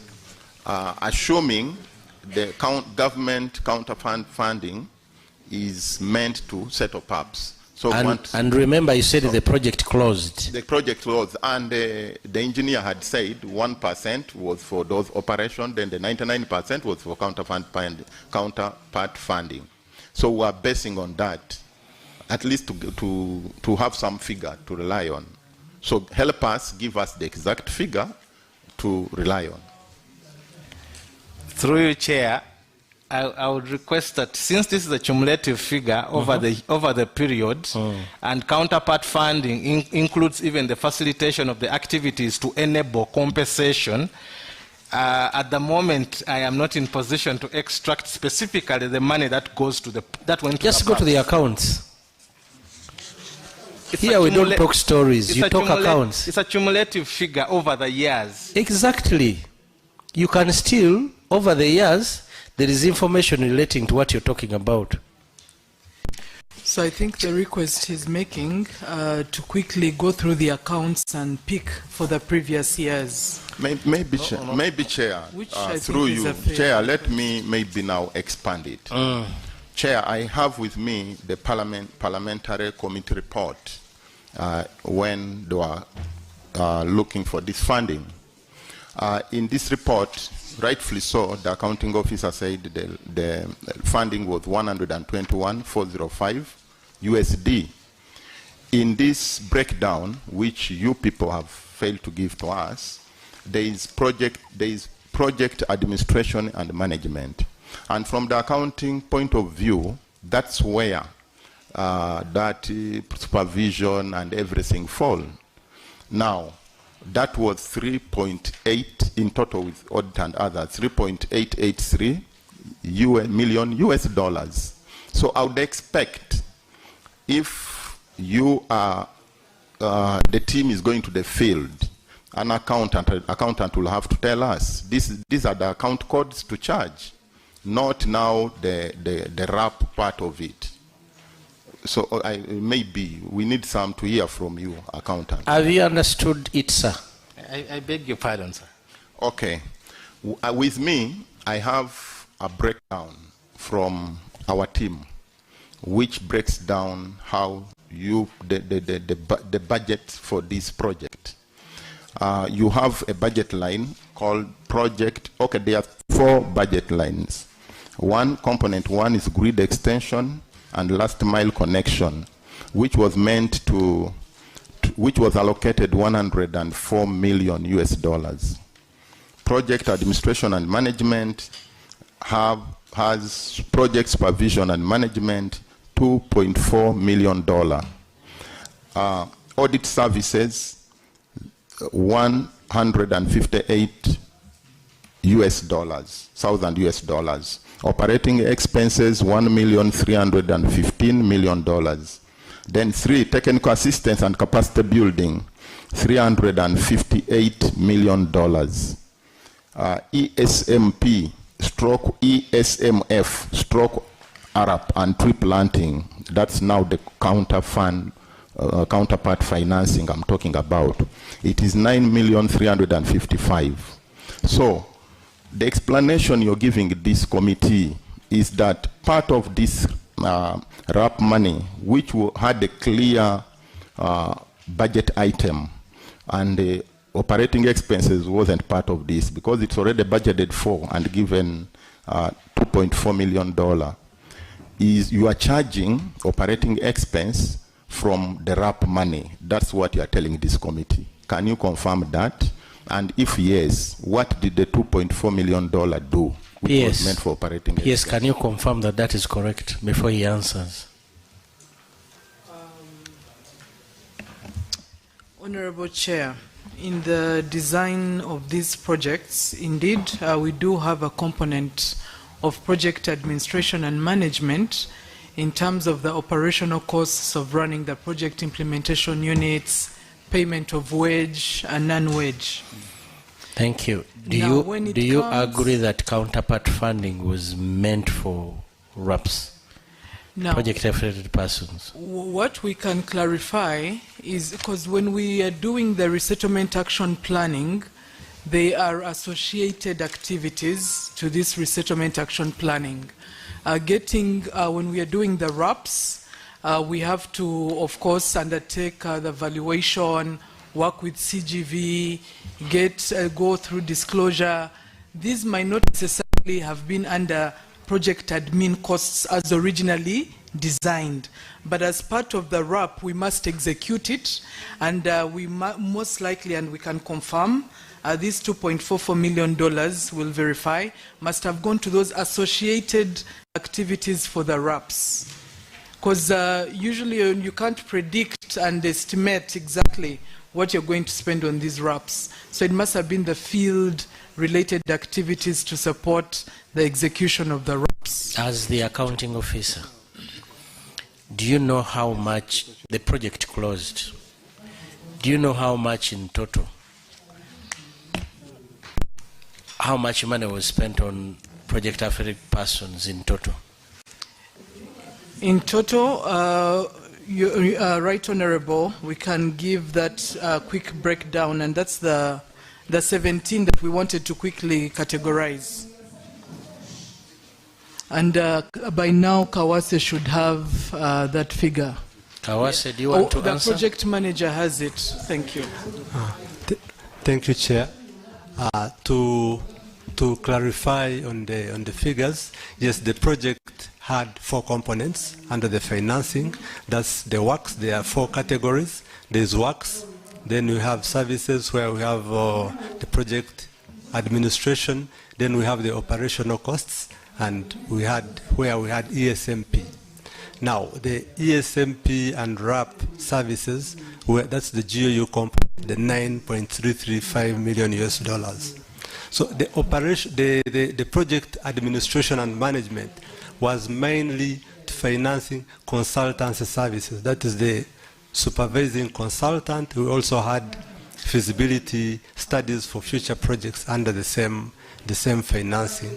Then the other component went to works and goods. I missed your name. Your name is? Engineer Samuel Bishop. Engineer Samuel. Do you have the Auditor General's report? Yes, yes. Can you read on page 9? Read on page 9 below the table. Kindly read that statement by the Auditor General.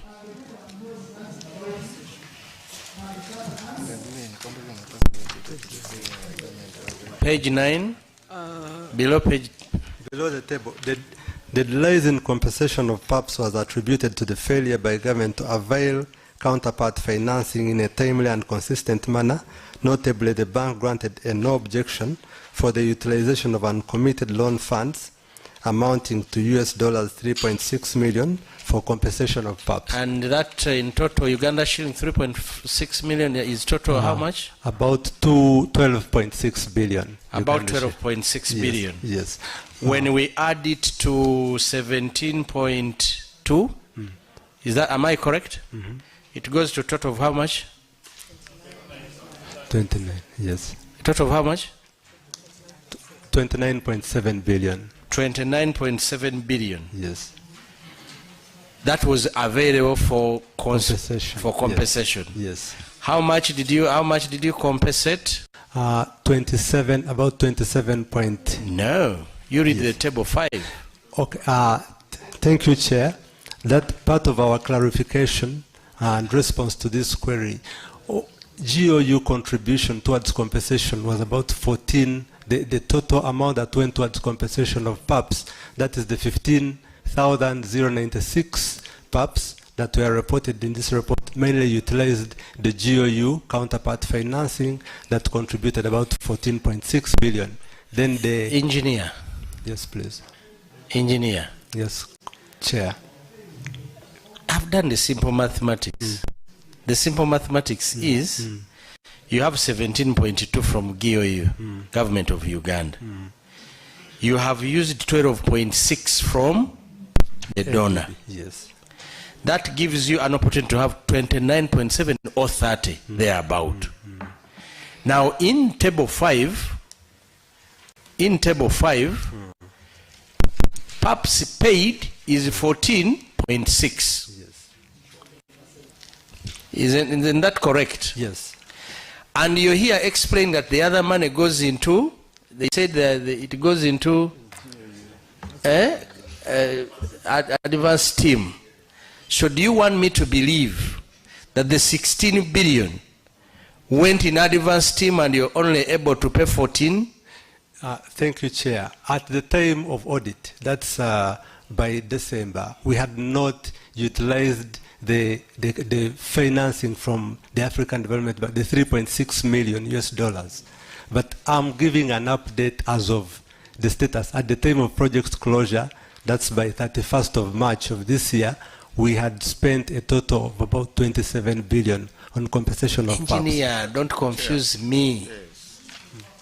Alan, come in. Okay. Come in. Yeah.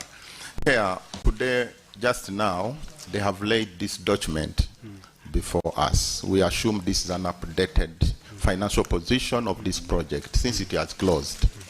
On your page 2, page 5, you're still stating, in fact, you have reduced on the percentages. On page 5, table 5, this document has been laid to the committee just today morning. You are still giving us the same figures. But even the auditors are saying the last audit was in June 2025. I don't know. Is that correct? Yes. Now, the 27 is for when? Because auditors would have captured that. And if you had an additional statement or adjustment, you would have brought it, you would have included it in this document. Maybe you have not seen it. Can you just help us locate it, locate what you're telling the committee? Before you come in, to make my question well, but you know, you see the simple logic.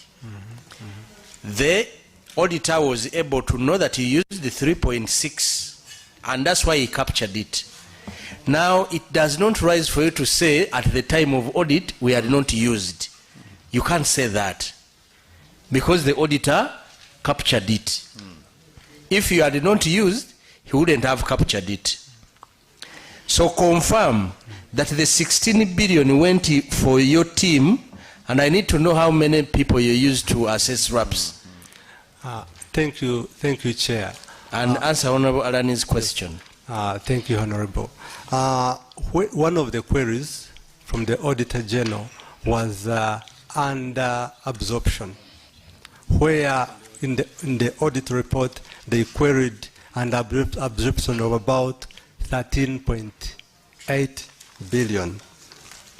So that the under absorption was exactly the 3.6 million US dollars that had been transferred. So, and at the time we mentioned when we were responding that amount would be utilized within the remaining financing period. So that was under absorption that was not used. So by that time, the money had been transferred to the account, but it had not been spent. Chair, Engineer Bishop, under absorption can't apply here. This is $3.6 million. They have authorized you, the bank has authorized you because you have a challenge with cash. Meaning the 17 billion, which was disbursed by government of Uganda, had been used up. And you are rightfully showing it to us in your financials on page 12, whereby you have income of 17 billion and equally expenditure of 17 billion. We were intentional to ask you on the side of expenditure, the 17 billion was used for what? Engineer Dom helped because you, I don't want to use the word failed to avail it to the committee. He said roughly 1% was for operational expenditure, then 99%. Now, which percentage? I see you shaking your hand now denying what you said on record. Can you tell us which percentage was for PAPs and which one was for what you're saying of operation or something? The 1% I'm talking about, there was a component of afforestation, which is one tree planting. Tree planting. Yeah. That's 1% that I'm talking about, but not operations. Then PAPs? PAPs? 1% was for that tree planting. The rest of the money were for compensation. Now, you're saying the same thing different. Honorable Alan, they've gone back to lying. Mr. Chair. Abdon, when the PS said here, was said operational. So tree planting is operational? I didn't mention that. Eh? Tree planting is operational? Chair, I didn't say 1%. No, kindly get serious, Abdon. We were looking for how much was operational and how much was for PAPs. And you came in, you said 99% was for paying project affected persons. Isn't it what you said? And the operational was about 1%. Now we are bringing back the figures. You're saying what? Tree plant. Honorable Gahima, you have something itching you. Thank you, Mr. Chair. On counterpart funding. Yes. In my view, I am seeing a lot of dishonesty. And maybe we shall be guided. Sometimes these people need to take oath before submitting their what? Submitting their responses. One of them indicated that he highlighted cumulative figures for this particular project. In my view, this is a disclosure which does not negate you to do your end of year fine accounts. And the figures we are asking for are supposed to be in the financial statements of the year that was audited. But you are trying to confuse us with your disclosures of the cumulative figures. So to bring out cumulative figures, you are trying to disclose the progress of the project.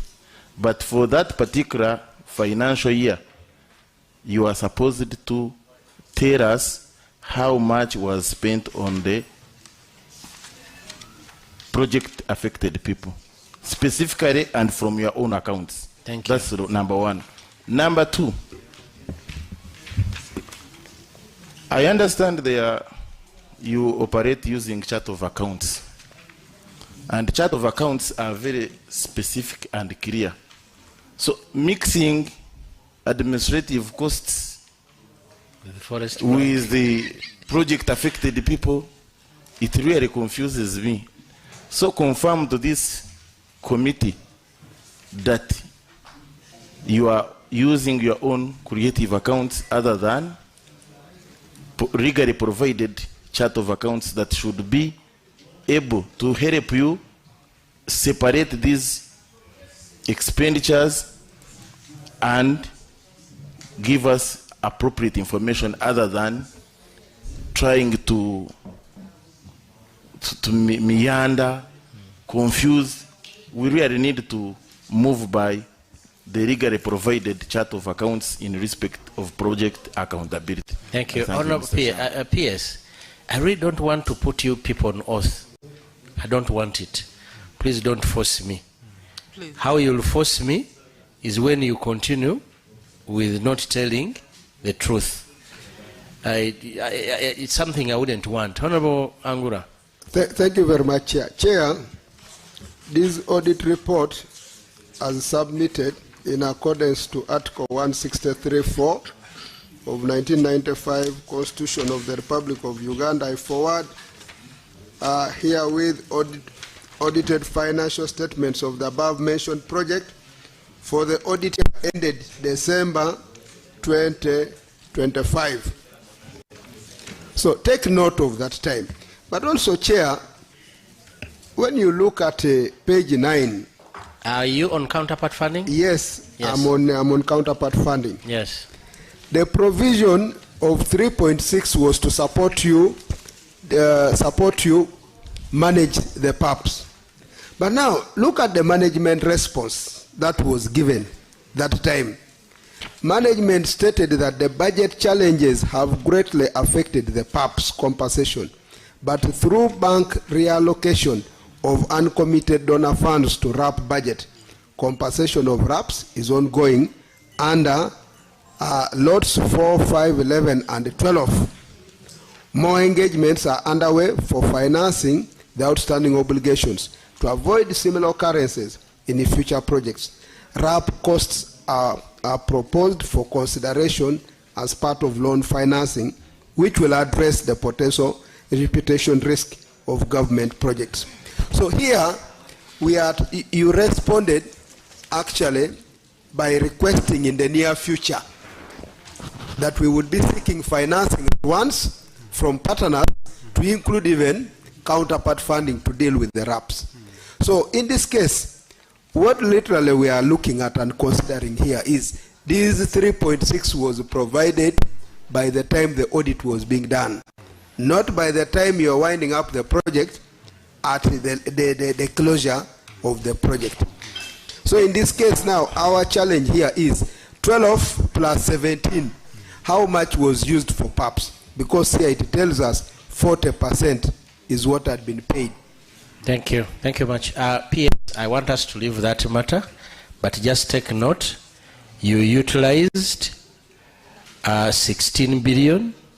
You utilized 14.6 to pay PAPs out of the available funds of more than 29 billion. So you need to explain to that. You'll show us, among the things you show us, how the other 16 or 15 point something billion was utilized. You, in your office, was it by movement? You're going to show us on that. Honorable Alan, proceed to another matter. And before I proceed, I want to thank you for that observation. Yes. Exactly. Going by what they gave us in their statement and the auditor's report, the 3.6 makes 12.6 billion. Meaning now, if you had compensated only 14 billion to the PAPs, you have just scratched the government counterpart funding of 17 billion from government with a difference of 1 billion. You still have 16 billion to account. And remember, this is just 50% of government counterpart funding. That leaves this committee confused. There is something not adding up. Yeah. So, project manager, kindly, we need that. PS, no, actually, you're the one responsible for accounting. Now that is another money to account for, and you want to explain something about it? Just 1 minute, Chair. Please. Thank you so much, Chair. The African Development Bank approved the utilization of the funds, and in February 19th, we opened a special account in the bank for the ERAP. So after opening the account, the funds were transferred. But by the time the financial year closed, because for PAPs, even after getting Chief Government Valuer approval, we do not proceed to acquire payment details when we've not confirmed funds. So when the funds were availed, we picked the payment details for PAPs. But by the time the financial year closed, that utilization on the 4 specific lots that had been approved. Would you like to make a submission on that? That's what the chance I've given you. I've given you the chance, and through writing. Okay, please. As for me, for now, whatever you're explaining does not add up. Okay, because the auditor found out that you had 29 plus billions before you, and you utilized only 14.6. Thank you, Chair. Any further clarification detail, I've given you the chance to do that. As for now, what we are recording, you are unable to account for that money. Okay? If you have a chance, you have a window for you to write to us and say, this is the truth, then our auditors will look through it and confirm whether that is right or wrong. When it is wrong, we will not come back to you. We will just make our statements. Honorable Alan, move to the next query. Thank you, Chair. Chair, again to the accounting officer, we just want to get clarity from you. Why do we have too many extensions in this project? What happened?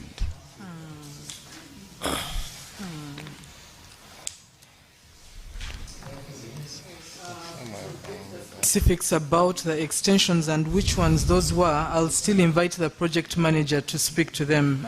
Bishop. It is simple. The man wanted to still remain the project manager. Thank you so much, Chair and Honorable Alan. Just like we've highlighted, one of the challenges that affected the project was the compensation of project affected persons. And as part of the financing agreement, that was a government obligation. The project would not close unless that component was fully expended. Then the next one was the connection of last mile customers. When we procured materials, the project provided for procurement of materials, and the contractors would do installation under the loan financing. However, the biggest portion of that connection was supposed to be implemented within the Umeme service territory. And Umeme challenged us that, as per their concession agreement then, the responsibility of last mile connection was supposed to be for Umeme to do.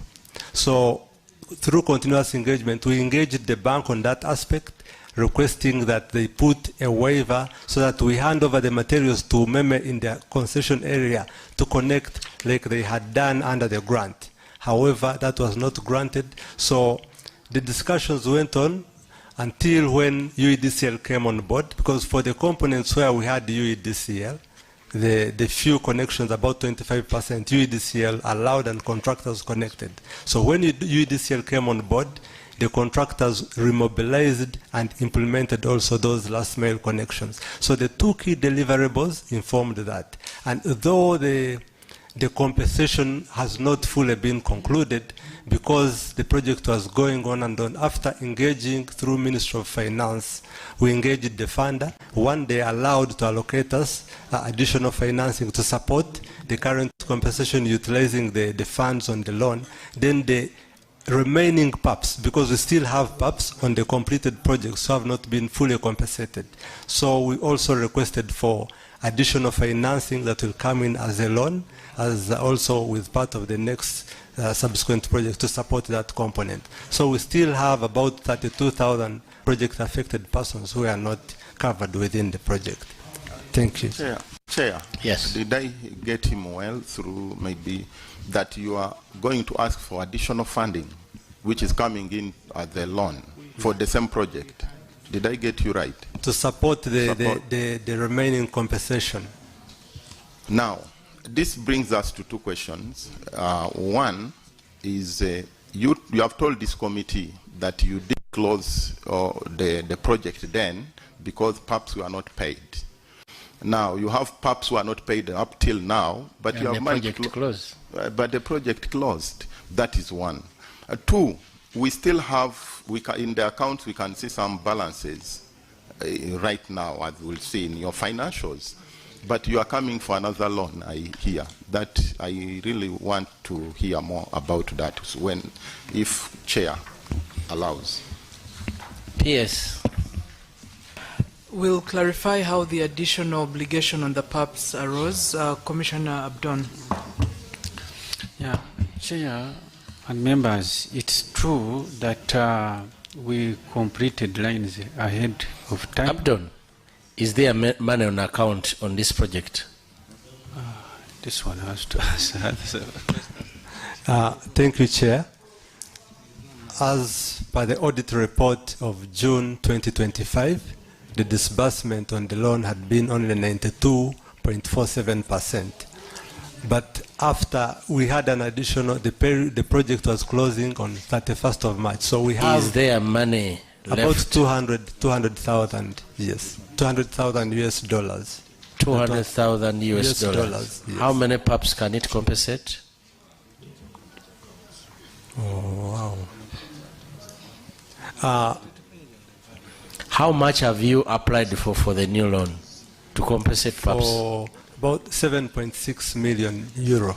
Why did you go for a loan instead of pleading with the government? Because the reason for counterpart funding, the budget was by government of Uganda. Why didn't you apply or request government of Uganda to pay the balance?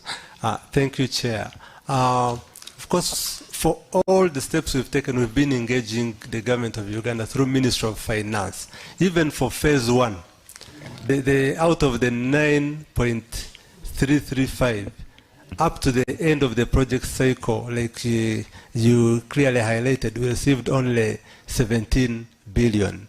So, which is about $4.6 million of the component that had been provided for.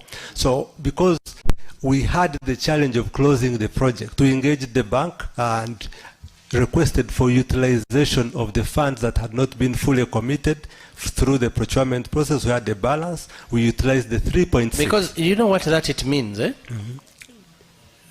There is a project agreement. Mm-hmm. Government of Uganda was supposed to bring 34 billion. Mm-hmm. They only brought 17 billion. Mm-hmm. The people who are supposed to be compensated are Ugandans. Mm-hmm. Instead of you working hard that government allocates more money, you chose to apply for how much? 3 point what? 7.6.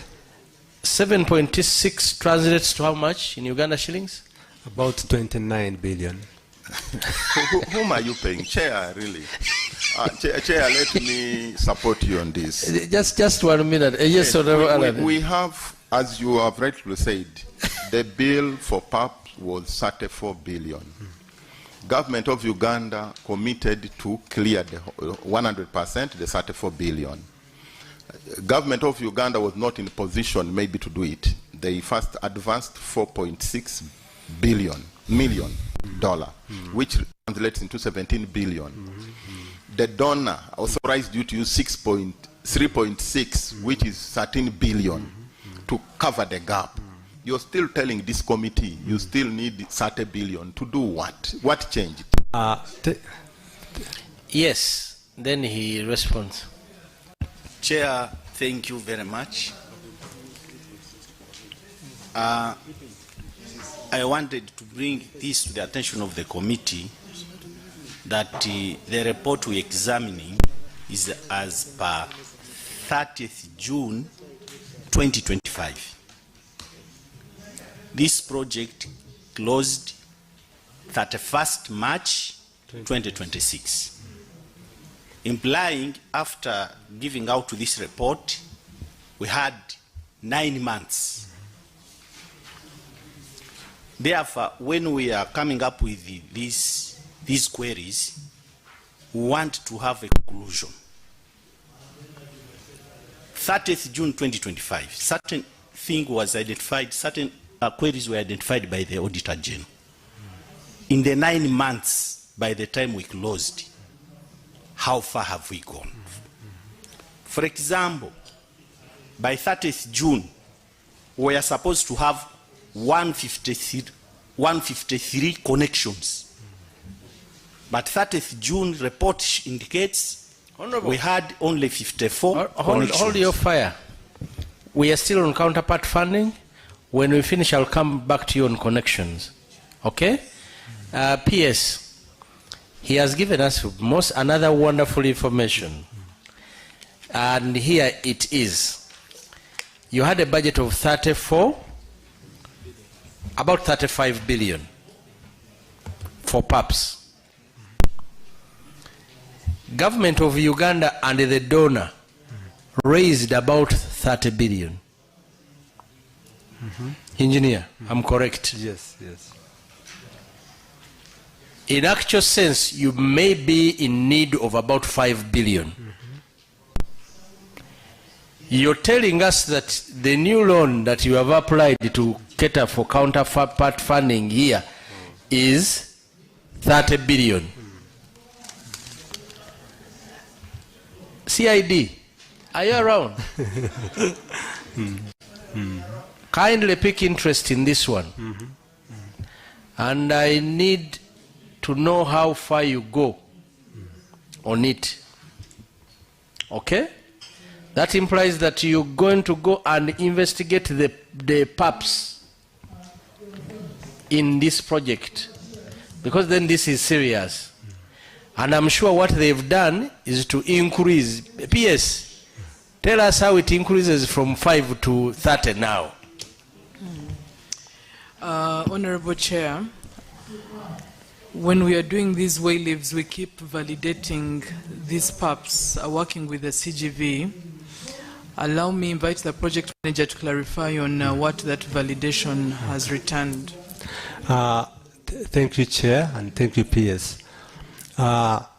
The report of the Auditor General as of 30th June highlights the number of PAPs approved for payment by CGV as at that particular time.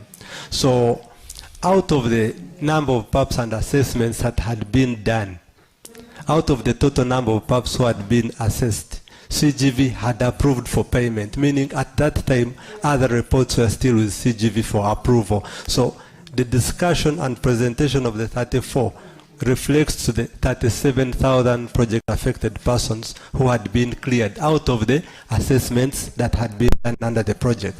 So the project has had 11 lots in various districts, and as of to date, the total number of affected persons is 61,134. I knew. Certainly. Now the project closed. It is expected. But it's okay. We can end it there. Yes. CID, we need, I don't know whether you can easily give us information on that. We will discuss on how you're going to move. Chair, because then this is very serious. Chair, this is very serious. Now, this audited report here we have, you know, when you say percentage and you say 37,000 is 100%, then you come to the committee and you say there are more. It requires an investigation for real, Chair. We find it very funny because... Alan, let's move to the next query.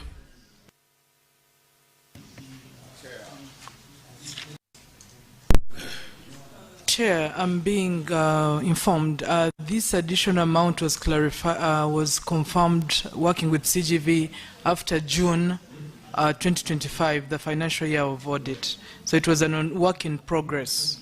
You know, PS, for us, it becomes difficult for us to understand that you had a project since 2016. The project was moving, and you're discovering project affected persons at the tail end of the project. It doesn't make sense for us.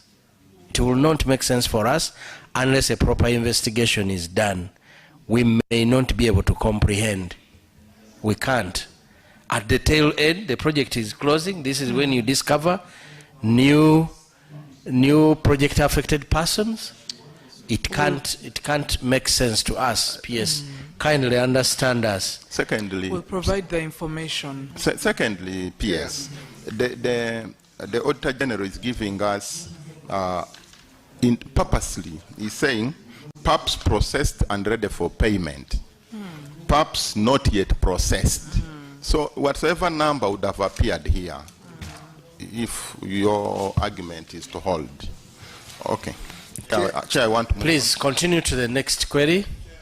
One comment. Yes. PS and your team, are you aware that you cannot start a project when you have not handled and paid all the PAPs at least up to a 75% level? Because I'm wondering, the number is more than doubling. If the PAPs are now 61,000 as you are stating, and the original PAPs were 37,000, that's almost double. So does that mean you started using people's land when you have not acquired even above 75%? That is issue number one. Issue number two. Not using land. They started the project before they identified the PAPs. Just identifying. Just identifying. Is it true? 75% must be known and they should be addressed. Thank you, Honorable. The second issue. Is it still on PAPs? On PAPs? Yes. I'm seeing in the expenditure on the PAPs. And there is a component of environmental impact assessment as expenditure on part of the counterpart funding in the next year. Is that right? Is that right? Biodiversity. The environmental impact assessment. So when was that done?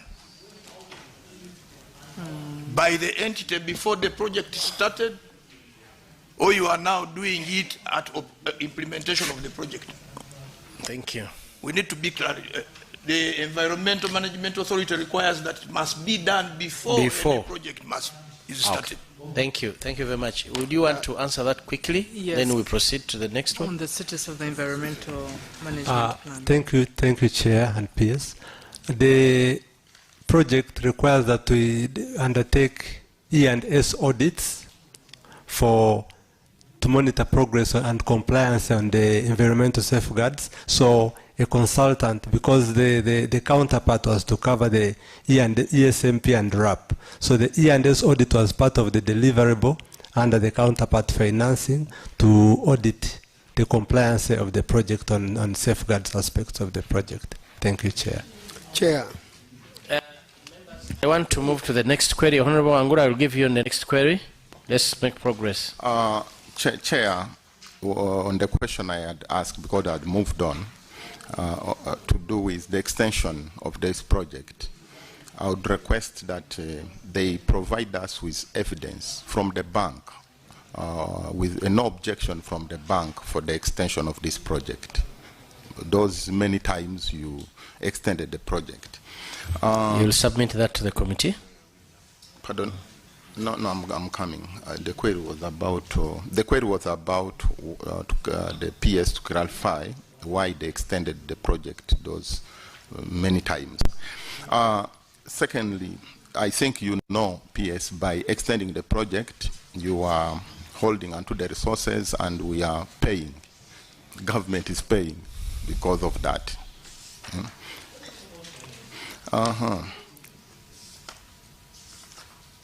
I wanted us to go to page 9 of your financials.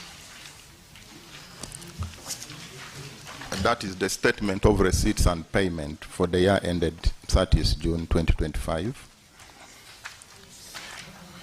In that, the project spent,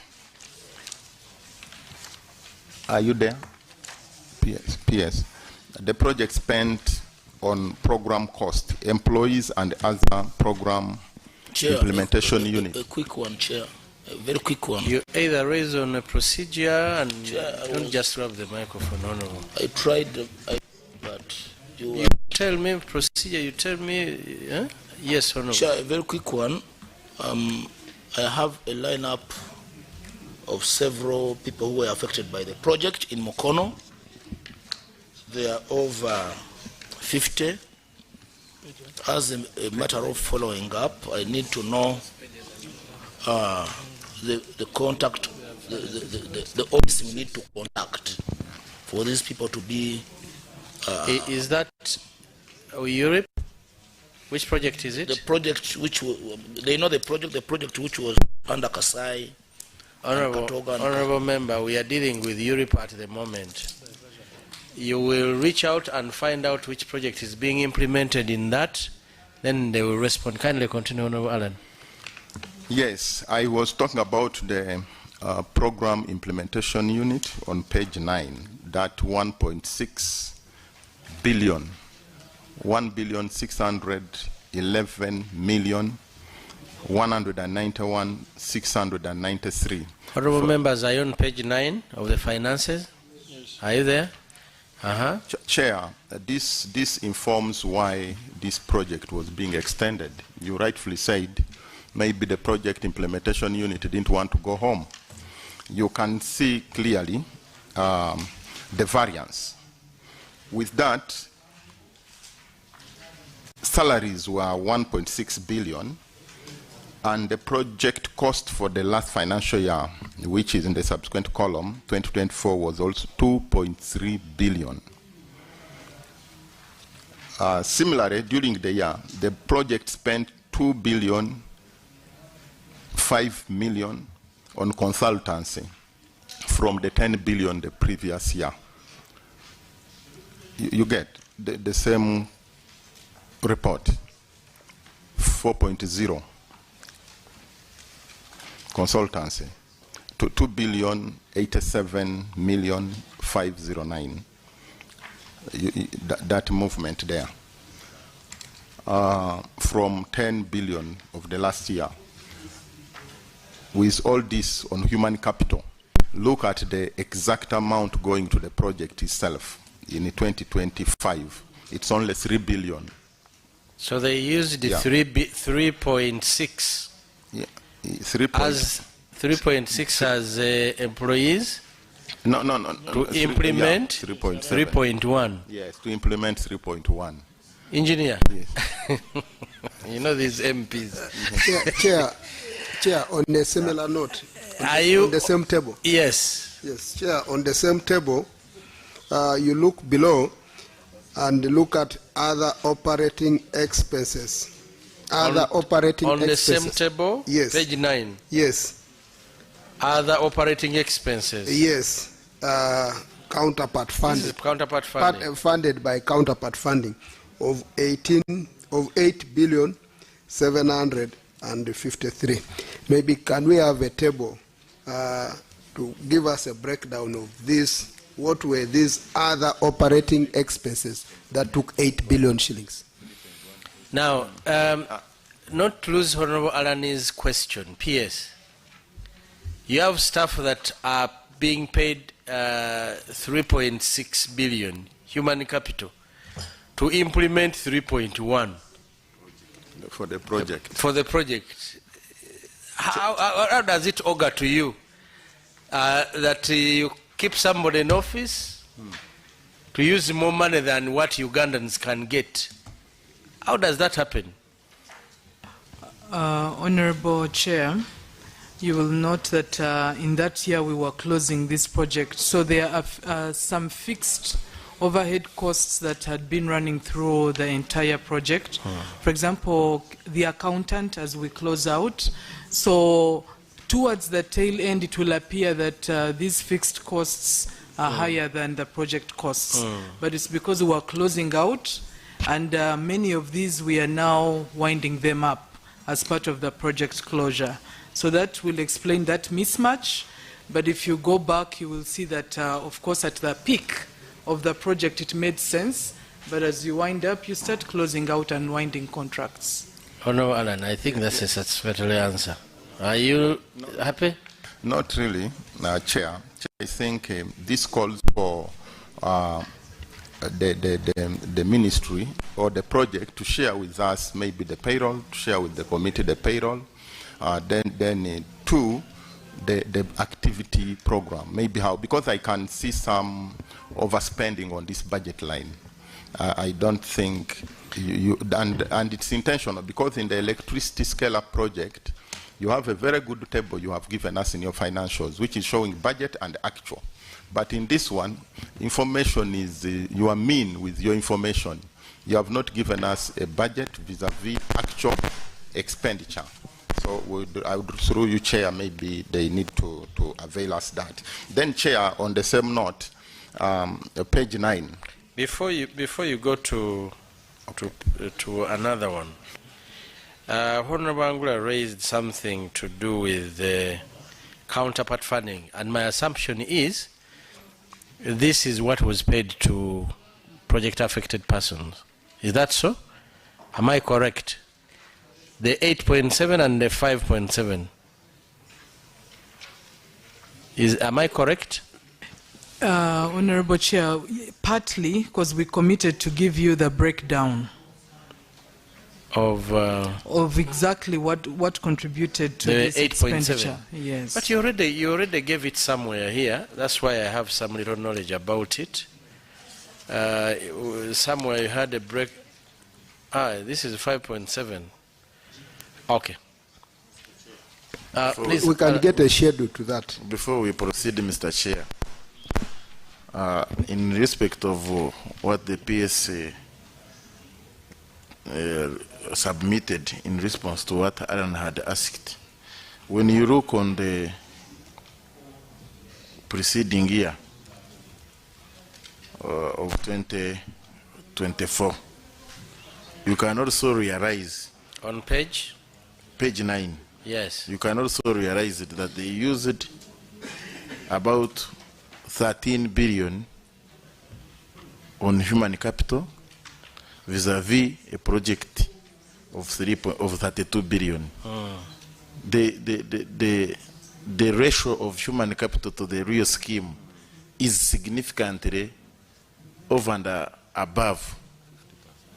It's almost 50%. So in her submission, she should clearly indicate the beneficiaries of this consultancy fees and the key staff, the benefits that accrue to the key staff of the project. Thank you. Thank you. Confirm that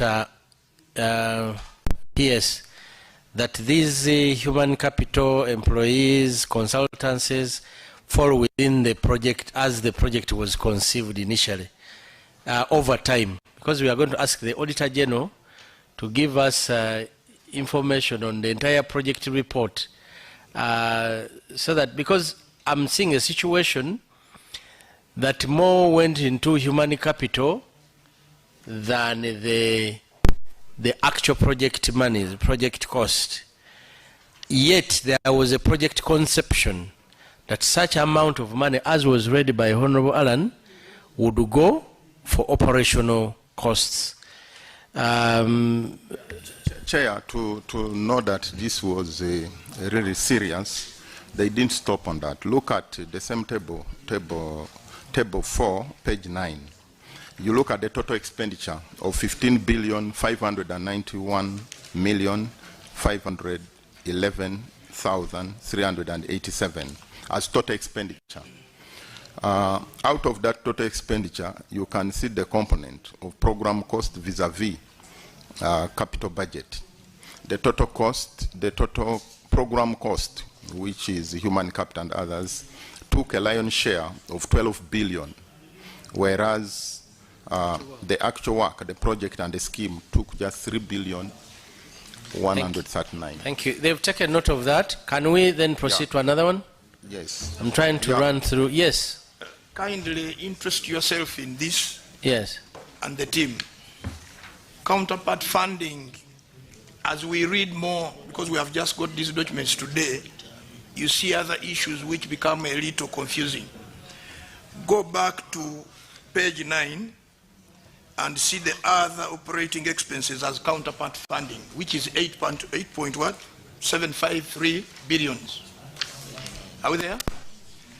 And the note that is explaining that clearly is note 10.4, which is on page 16. Finally go to page 16, members.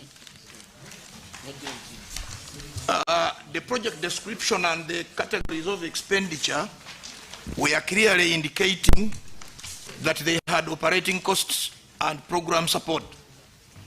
Now, when you see the distribution of 10.4 and you see allowances, because that is the total of the 8.753 whatever billions, that column. But the first figure is allowances. Allowances to who? That is operating costs in any project.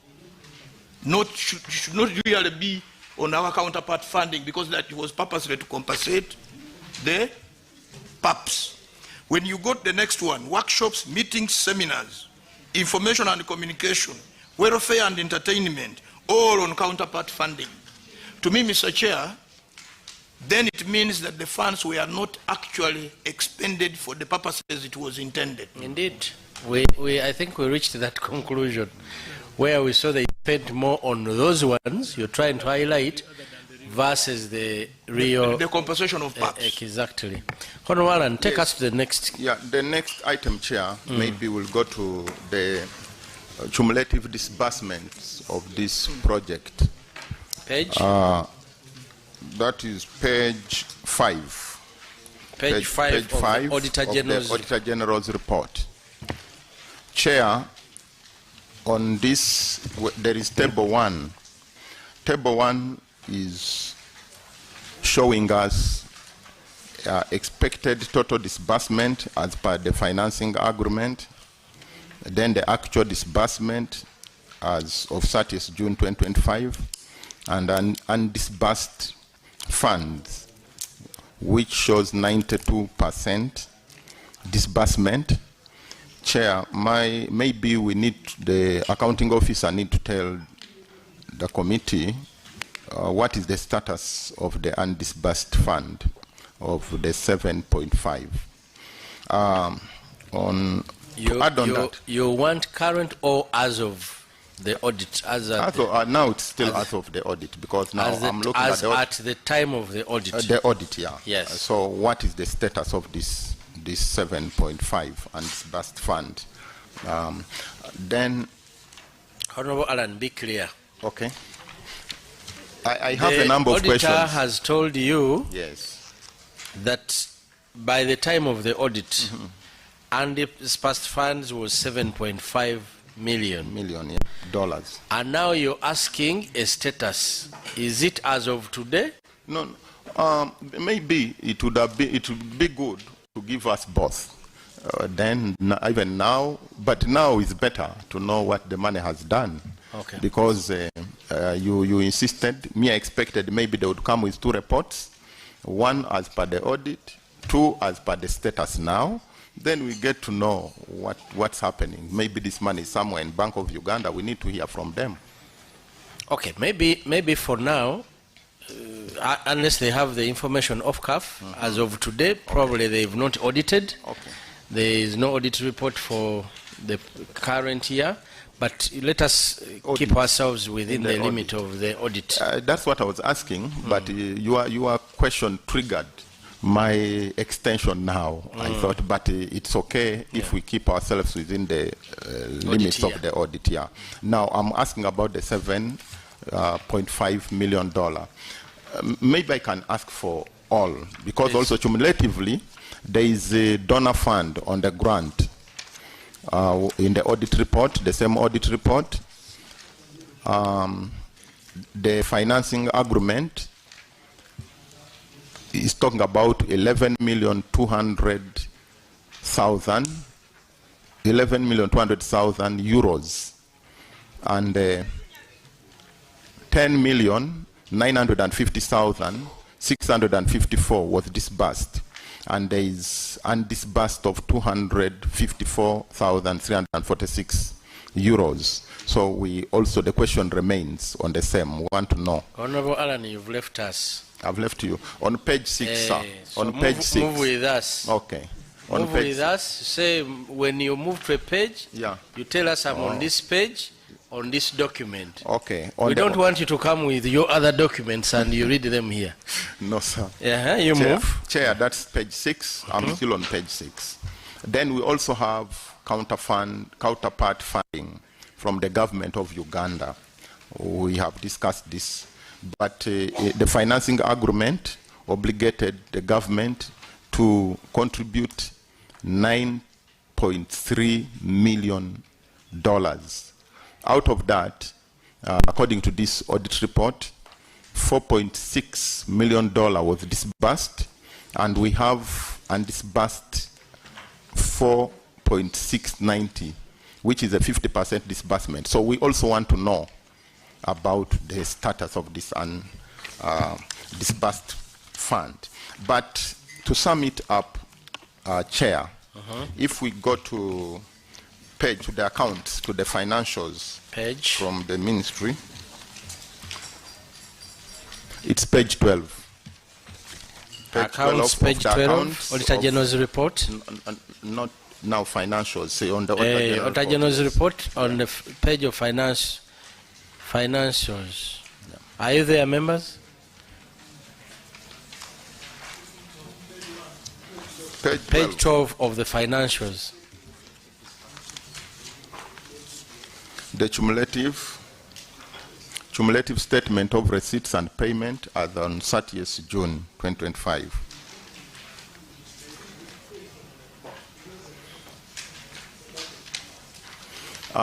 On that, are we there, members? On that, you can clearly see that the entity received 10,950,654 million euros, and it was all expended down. Again, the entity received government of Uganda counterpart funding of 17 billion 293 million. Government of Uganda counterpart funding, that's table 7, which was also expensed. However, the FD loan account reveals the accounts, the entry received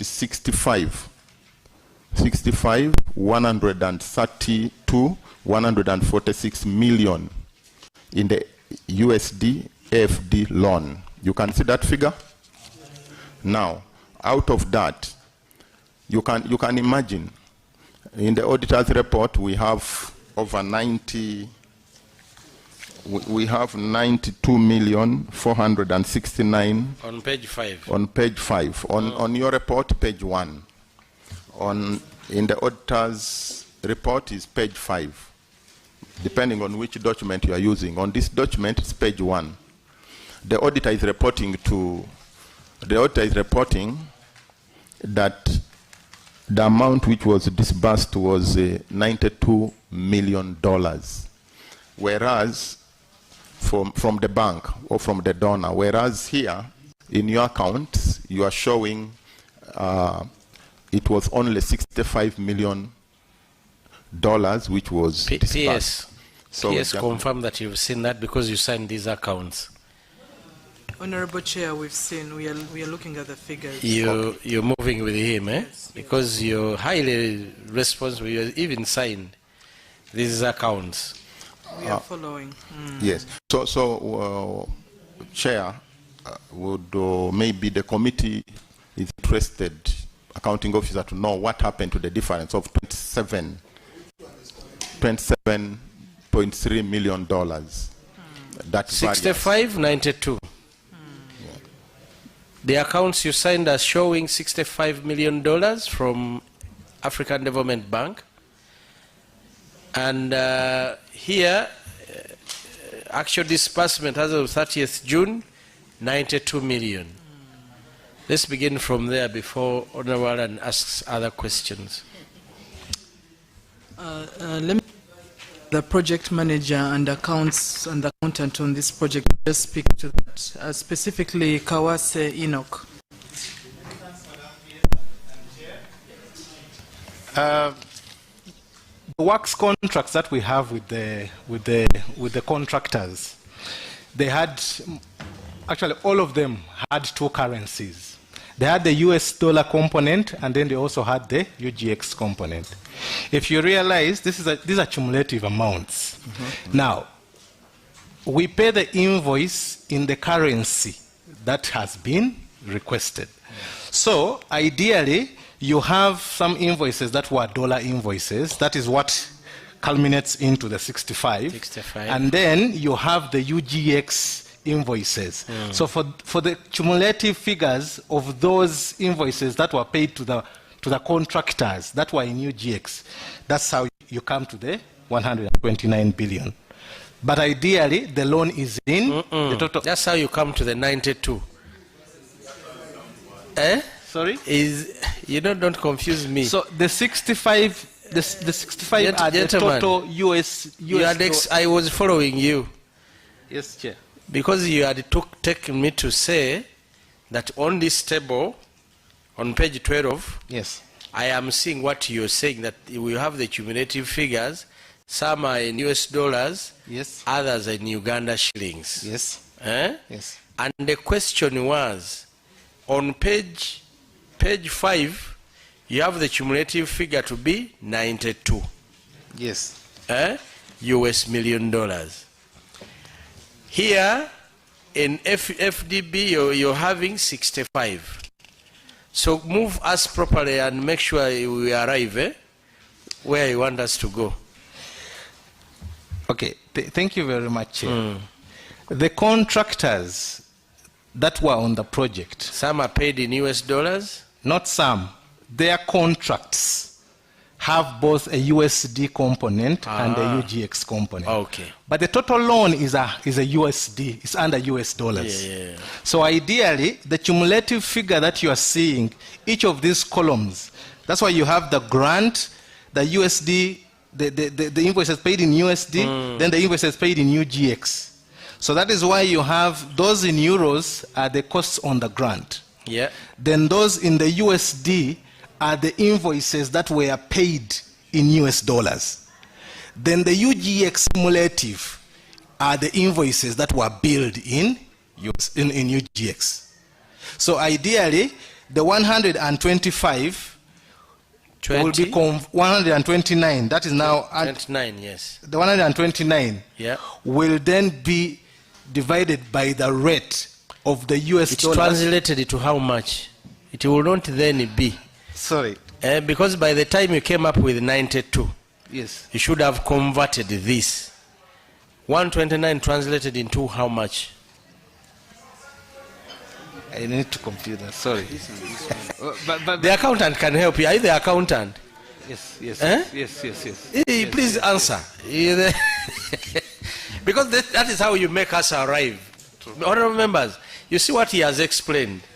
He has explained that the project, the payment, the invoices they pay are both US dollars and UGX. That's why on one hand they have the US dollars and on the other hand they have the UGX.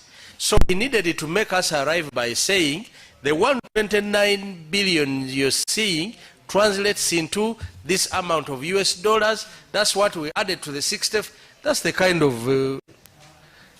where are you going that side, sir? Yes, sir. You go there, and I don't want to speak for you. Because you're turning me a member of... But Chair, yes. The source could have been clearly stated in the document. Otherwise, if the source is not clearly stated in the document, it could be an import. Do accountants provide the source? Do you? Of the table? I think he's talking about the table. Source of information. Yeah. Yes. The source is already they have signed. They've signed. Once they've signed, that is the fact. The Now, accountant have signed. my friend, conclude on that. Excuse me, Mr. Chairman. Chair, I did. I meant when he makes his report, the funding, the component of the 65, where he's saying it's partly in Uganda shilling and partly in US dollars. When it's in Uganda shilling, he could have stated clearly that it is a translation. If we are to compare, to make it arrive, to make us Honorable arrive. Alan, can you help our colleague? Yes. Let me hope. Let me hope that's what you're saying. Gentleman's response. Yes, I know, because he seemed to be coming from the same. Do you agree with him? Is it the conversion and everything? It's the conversion, and there is actually they are not down on that same page. Now, what's your spot rate? Which spot rate did you use to get 92? Yeah. No, I don't want to go into the rate, but he must know how much the 129.6 translated into. That's the spot rate. I'm not going to give you this, my friend. You're going to lie. Because you want us to move. Some question. Abdon, you're going to lie. The accountant is still now making the mathematics. Yet at this level, these are matters, because it was as easy as you telling us that, this translated into this. Even when I tried, you're still adding. Honorable Alan, do you have something else to ask on that? Of course, Chair haven't been, he has not responded. He is not responding. Please continue. Okay, thank you. Chair. Chair, can I make some comment? Can I continue with him so that we can make progress? Chair, maybe the audit also observed that there was a low absorption of fund during the year, which he was trying to raise. And in that, we wanted to know, because if you look at table 9 of the financials, or page 9 of the financials. Page 9? Yeah. Chair, you realize that we have an opening balance page 9, yeah? Yes. We have an opening balance of 652 million. Are we there? Table 4? Uganda shillings. Uganda shillings. 652 million Uganda shillings. With that, there was an addition, money received of 28.8 billion Uganda shillings in the same financial year. So it gives us a total revenue in terms of that year of 29.48 billion. But only 15.591 billion was spent. That raises a number of questions. Yes. And that you comprehend the question? That gives us cash in the Bank of Uganda of 13 billion seated. And when we are addressing the issue of PAPs, you say there was no money. Before that, let me ask, why the accounting officer, why the delay of connections when funds are available? Do you have money in the bank seated, 13 billion? Somewhere you are talking of meme refusal or something for part of this money. Honorable Alan, yes. Some small speed, eh? Okay. Because now you're adding two things. You're saying money is available. And to the tune of how much? 13 billion 907 million. Accountant, can you confirm that? 951,468. Can you confirm that? Oh, he has taken you in a high speed. No, it's okay. Many thanks, Chair. Now, the 13.907 billion. Oh, apologies. The 13.907, the 13 billion 951,468 is inclusive of the $3.6 million that was given to us as assistance to payment of the PAPs in Lot 4, 5, 11, and 12.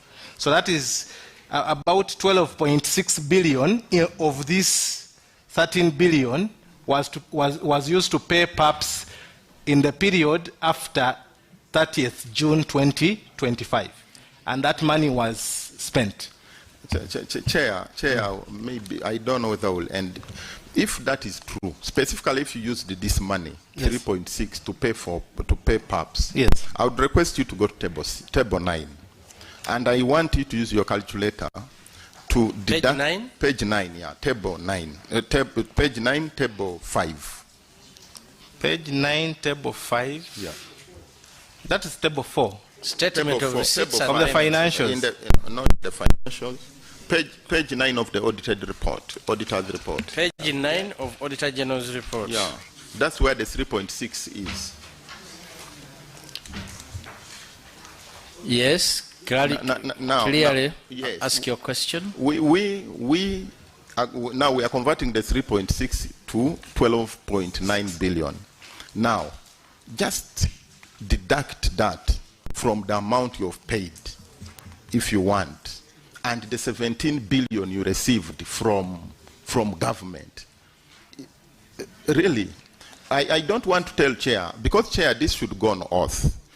We want to know the breakdown of the 17 billion. Chair, that is very important, I'm telling you, because this money is coming from the bank, 3.6. Now they are telling us they used this money to clear the balance in the bank on the almost after the audit. But government of Uganda gave 17 billion, which was meant, according to the project document, to cater for the PAPs. Here we are, they are still going to come back to look for more 30 billion for the same item. Chair, identification of PAPs is done at the inception before the project. I mean, it's not at the tail end. There is a lot of money. This is a big difference in this project item or budget item. This needs to be investigated, Chair, with all due respect. But we requested them to give us an update. Yes, what I'm rejecting is that the 3.6 is going to reduce the cash at bank as per June 2025. Accountant, he's not satisfied that the 3.6 is going to reduce? Many thanks, Chair. like my project manager was earlier on explaining, the 3.6 million US dollars was not paid in the period ending June 2025. The project had an extension to 31st of March 2026. So the expenditure of the 3.6 million is going to be seen in the closing financials of this period. And that is what my project manager was explaining on the PS earlier. So ideally, part of this 13 billion, 13.9 sits the 3.6 million US dollars, which we converted to about 12.6 billion. Okay, Honorable Kahima, you had something? Chair. Honorable Kahima, you had something? Excuse me, Chair. Chair, something. Honorable Kahima? Yes. I don't know whether this is Mr. Davis Warugahari. Enoch Kawase. Enoch Kawase. The accountant. You're talking about the accountant? Okay. Project accountant for this particular project. Okay. But the head of accounts is here, Dr. Warugahari. So the accountant is trying to say when they converted this money, it was about 12 billion. Am I right to see to 12.6, about 12.6. How much? The 3.6 million US dollars. Yes. Given by the bank to facilitate PAP's compensation. Yes. Translates to about. Can you use the microphone? On record. Yes, the 3.6 million US dollars translates to about 12.6, 12.8 billion. At which interest rate, exchange rate? When you. Which exchange rate? Because in my. You know, I believe because it gives an exchange rate. I'm with Honorable Kahima. It gives an exchange rate of around 3,300. Yes. And really, which year was this? When we look at the exchange rate report, Bank of Uganda report, which year was this? It means that there is a lot of creative accountability, because the exchange, I have never seen exchange rate of 3,300. It was there sometime back. When was this? Mr. Enoch, how much have you provided for foreign exchange loss? Is it, you call it loss? How much? There was a gain. In this case, Chair, there was a gain. There was a gain. The previous year of 2024, there was a loss of 47,724,782 in foreign exchange.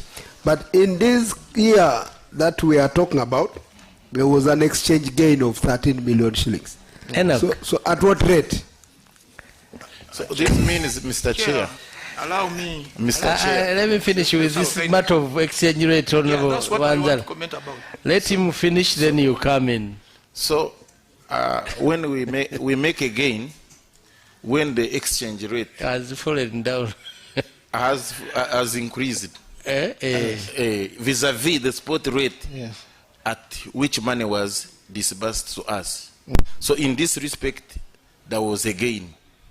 So really confirm to this committee that in this money there is no creativity that is embedded in this.